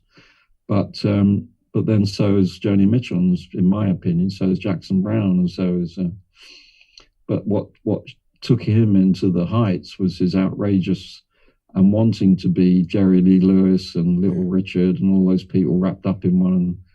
What's the other guy? Liberace, I suppose, So he had well, delusions of grandeur, I suppose he would call it, but they weren't delusional, as it turned out. So cool. Could have all gone the other way. He could have made a fool of himself, made a twit of himself. He was never one to, to shrink back from a challenge in any way. He goes full throttle. And that's the other thing I try to I look for in youngsters that I'm working with, this passion and this, over the top, wanting to be something they dream about. They've got a dream of how they see themselves. And it's not enough just to write a song or to play guitar or to play the piano. I say that people should specialize, but Elton specialized in writing songs and singing and then performing, but he didn't do it all in one go. He did it in stages anyway. Not many people know that Elton didn't even see himself as a singer. He only saw himself as a songwriter. He just wanted to be a great songwriter and pianist. And he used to do sessions as a pianist, not as a singer. He was going around like the same way Jimmy was, and at the same time, actually, when Jimmy Page was doing guitar sessions, Elton was doing piano sessions and keyboard sessions. As he started to write more songs, and they weren't really that easy to cover for other people to sing, so it was put to him that maybe he'll have to sing them because no one else is. So he started singing and getting good at it, which is what he's like. If I'm going to do something, I'm going to be great at it, And then it was said, well, you'll have to go out and perform. I don't want to do that. You don't want to do that either. But otherwise, you're not going anywhere. I have to do it. And if I'm going to do it, I'm going to do it full throttle, 100%, give it everything, which he always did, and he always does. He goes out there that's what he did in America, actually. They before he was famous, they were still sitting there like, well, what's this guy all about? Come from England. And maybe they'd heard his album, It's a Little Bit Funny, Your Song, the classical stuff.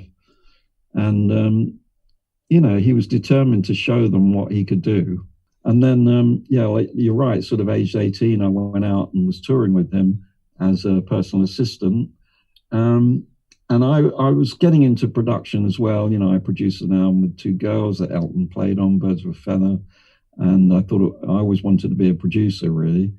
But it wasn't until Gus Dudgeon built the Mill Studios that then Elton came to do. Actually, it was with Clive Franks, my mate Clive, who was producing this album called A Single Man. And so now I was actually engineering. I engineered Single Man, and then we did Ice on Fire, and then I co-produced a track with Elton when he did the Duets album. I put them together with Chris Rea. They did a duet. I would have loved to have produced an Elton John album, but that never really happened. I only did like a track or two tracks, but I engineered a lot, and I engineered a lot of. I did some live gigs with Elton, doing live sound, because actually live sound is something that I've done quite a lot of. So lots of stuff with Elton to do with that. When I was at Rocket Records, I might as well tell you this. We were offered a band. That we had a tape of this band, 2 tapes, 2 10-inch spools. It was Queen. Oh, cool. They were called Queen, and I used to play it. I put it on. I went, blimey, that's great guitar stuff going on there. Never heard all that before. All these guitar harmonies. I thought they were really good. Queen, and I played it to Steve, who was running Rocket Records. But the fact is, they wanted £100,000, and that was in 1972. And they weren't kidding either. They wanted that much money. And we were running the whole company on about 20,000 a year, So it was like completely impossible. And anyway, they weren't that great. When you got the Beatles and the Stones and the Who and the Kinks and the whatever, there were so many great bands around in the 70s. They weren't better than those, They were like good, but they certainly weren't better, and they weren't worth $100,000. And anyway, we didn't go to see them live. I don't think they were playing live. A lot of the bands that because I went on to work at Rocket Records, and we were signing new artists, and often it would be that you'd hear the tape and then they'd say, and that band's playing at the Marquee in London, which was a great club. Yeah. So you go down and then you'd see Thin Lizzy or whatever it was, you know, and you'd see this great band live with the front guy and all that. Had that have happened with Queen, maybe Elton would have put his hand in his pocket to find 100 grand, because then you'd have seen Freddie, you know, as this amazing front guy with this incredible band. So that might have made the difference in signing them. But all we had was a tape. So when you say they weren't that great, it was you're referring to the tape. Like the tape wasn't incredible, but once you actually, it just wasn't. Yeah, I mean, you know, it wasn't the greatest singer. They weren't the amazing greatest songs. It didn't sound so original. The main thing I liked was that, well, no one else liked it. I was playing, Elton heard it, Bernie heard it, Steve Brown heard it. They all heard it, and no one signed them. So at that time, I would say it didn't stand out as being, it was nowhere near like whatever the Beatles were doing then, the White Album. Well, no, we've gone beyond the White Album. It was just, it wasn't anything. Actually, I've never been a Queen fan anyway. I've never been a big Queen fan. Interesting. So I just sort of love that. But you've got to say that live, they were spectacular because of Freddie as a front guy, you know. And they became better anyway. This is the first album. I don't even know what it was called. But so this was only their first album. I think what I was trying to say is, though, that there were so many great bands around and music was at such a high level at that time. You know, we also when I was at DJM, we had the tapes. No, they weren't tapes. They came in. It was a band called America. Okay, cool. Yeah, but they were nowhere near as good as Crosby, Stills and Nash, who we already heard and loved, you know. So we didn't sign them either, which maybe was a mistake. But that Crosby, Stills and Nash were like amazing. Their first album, their second album, you know, totally brilliant, you know. So at that time there was so much great stuff to choose from, and I haven't even got the full list, you know. I mean, bands are a funny dynamic, aren't they? It's a shame that they seem to be on the decline, I would say. And technology's got a lot to do with it. Oh, 100%. 100%, yeah. And I think they probably find pretty early on that actually it's not possible to do. So then hopefully sometimes they get in touch with me and say, what's wrong with me? I can't seem to make my track sound like Led Zeppelin or the Beatles. And I've got all this equipment, I've got Pro Tools, I've got everything. And why is it not sounding right? So, you know, we can soon tell them why that is. And I don't know what's going to happen. I don't know how we can get back to that, if ever. It might just be something that's. Well, I'm not complaining too hard because I like the fact that that the music I worked on is still so highly regarded. You know, so I mean, we thought it was good at the time, but it doesn't seem to have been bettered as you would imagine it should have been. If you imagine the music that went before it, you know, it was such a unique happening, the music of the 60s and the 70s, but it could equally have been bettered so much that you just we don't even bother listening to it anymore, and that's not really the case, you know. I mean, you know, I don't know whether I'm sure you've seen it, but anyway, there's this film with the Beatles out at the moment, Get Back, and it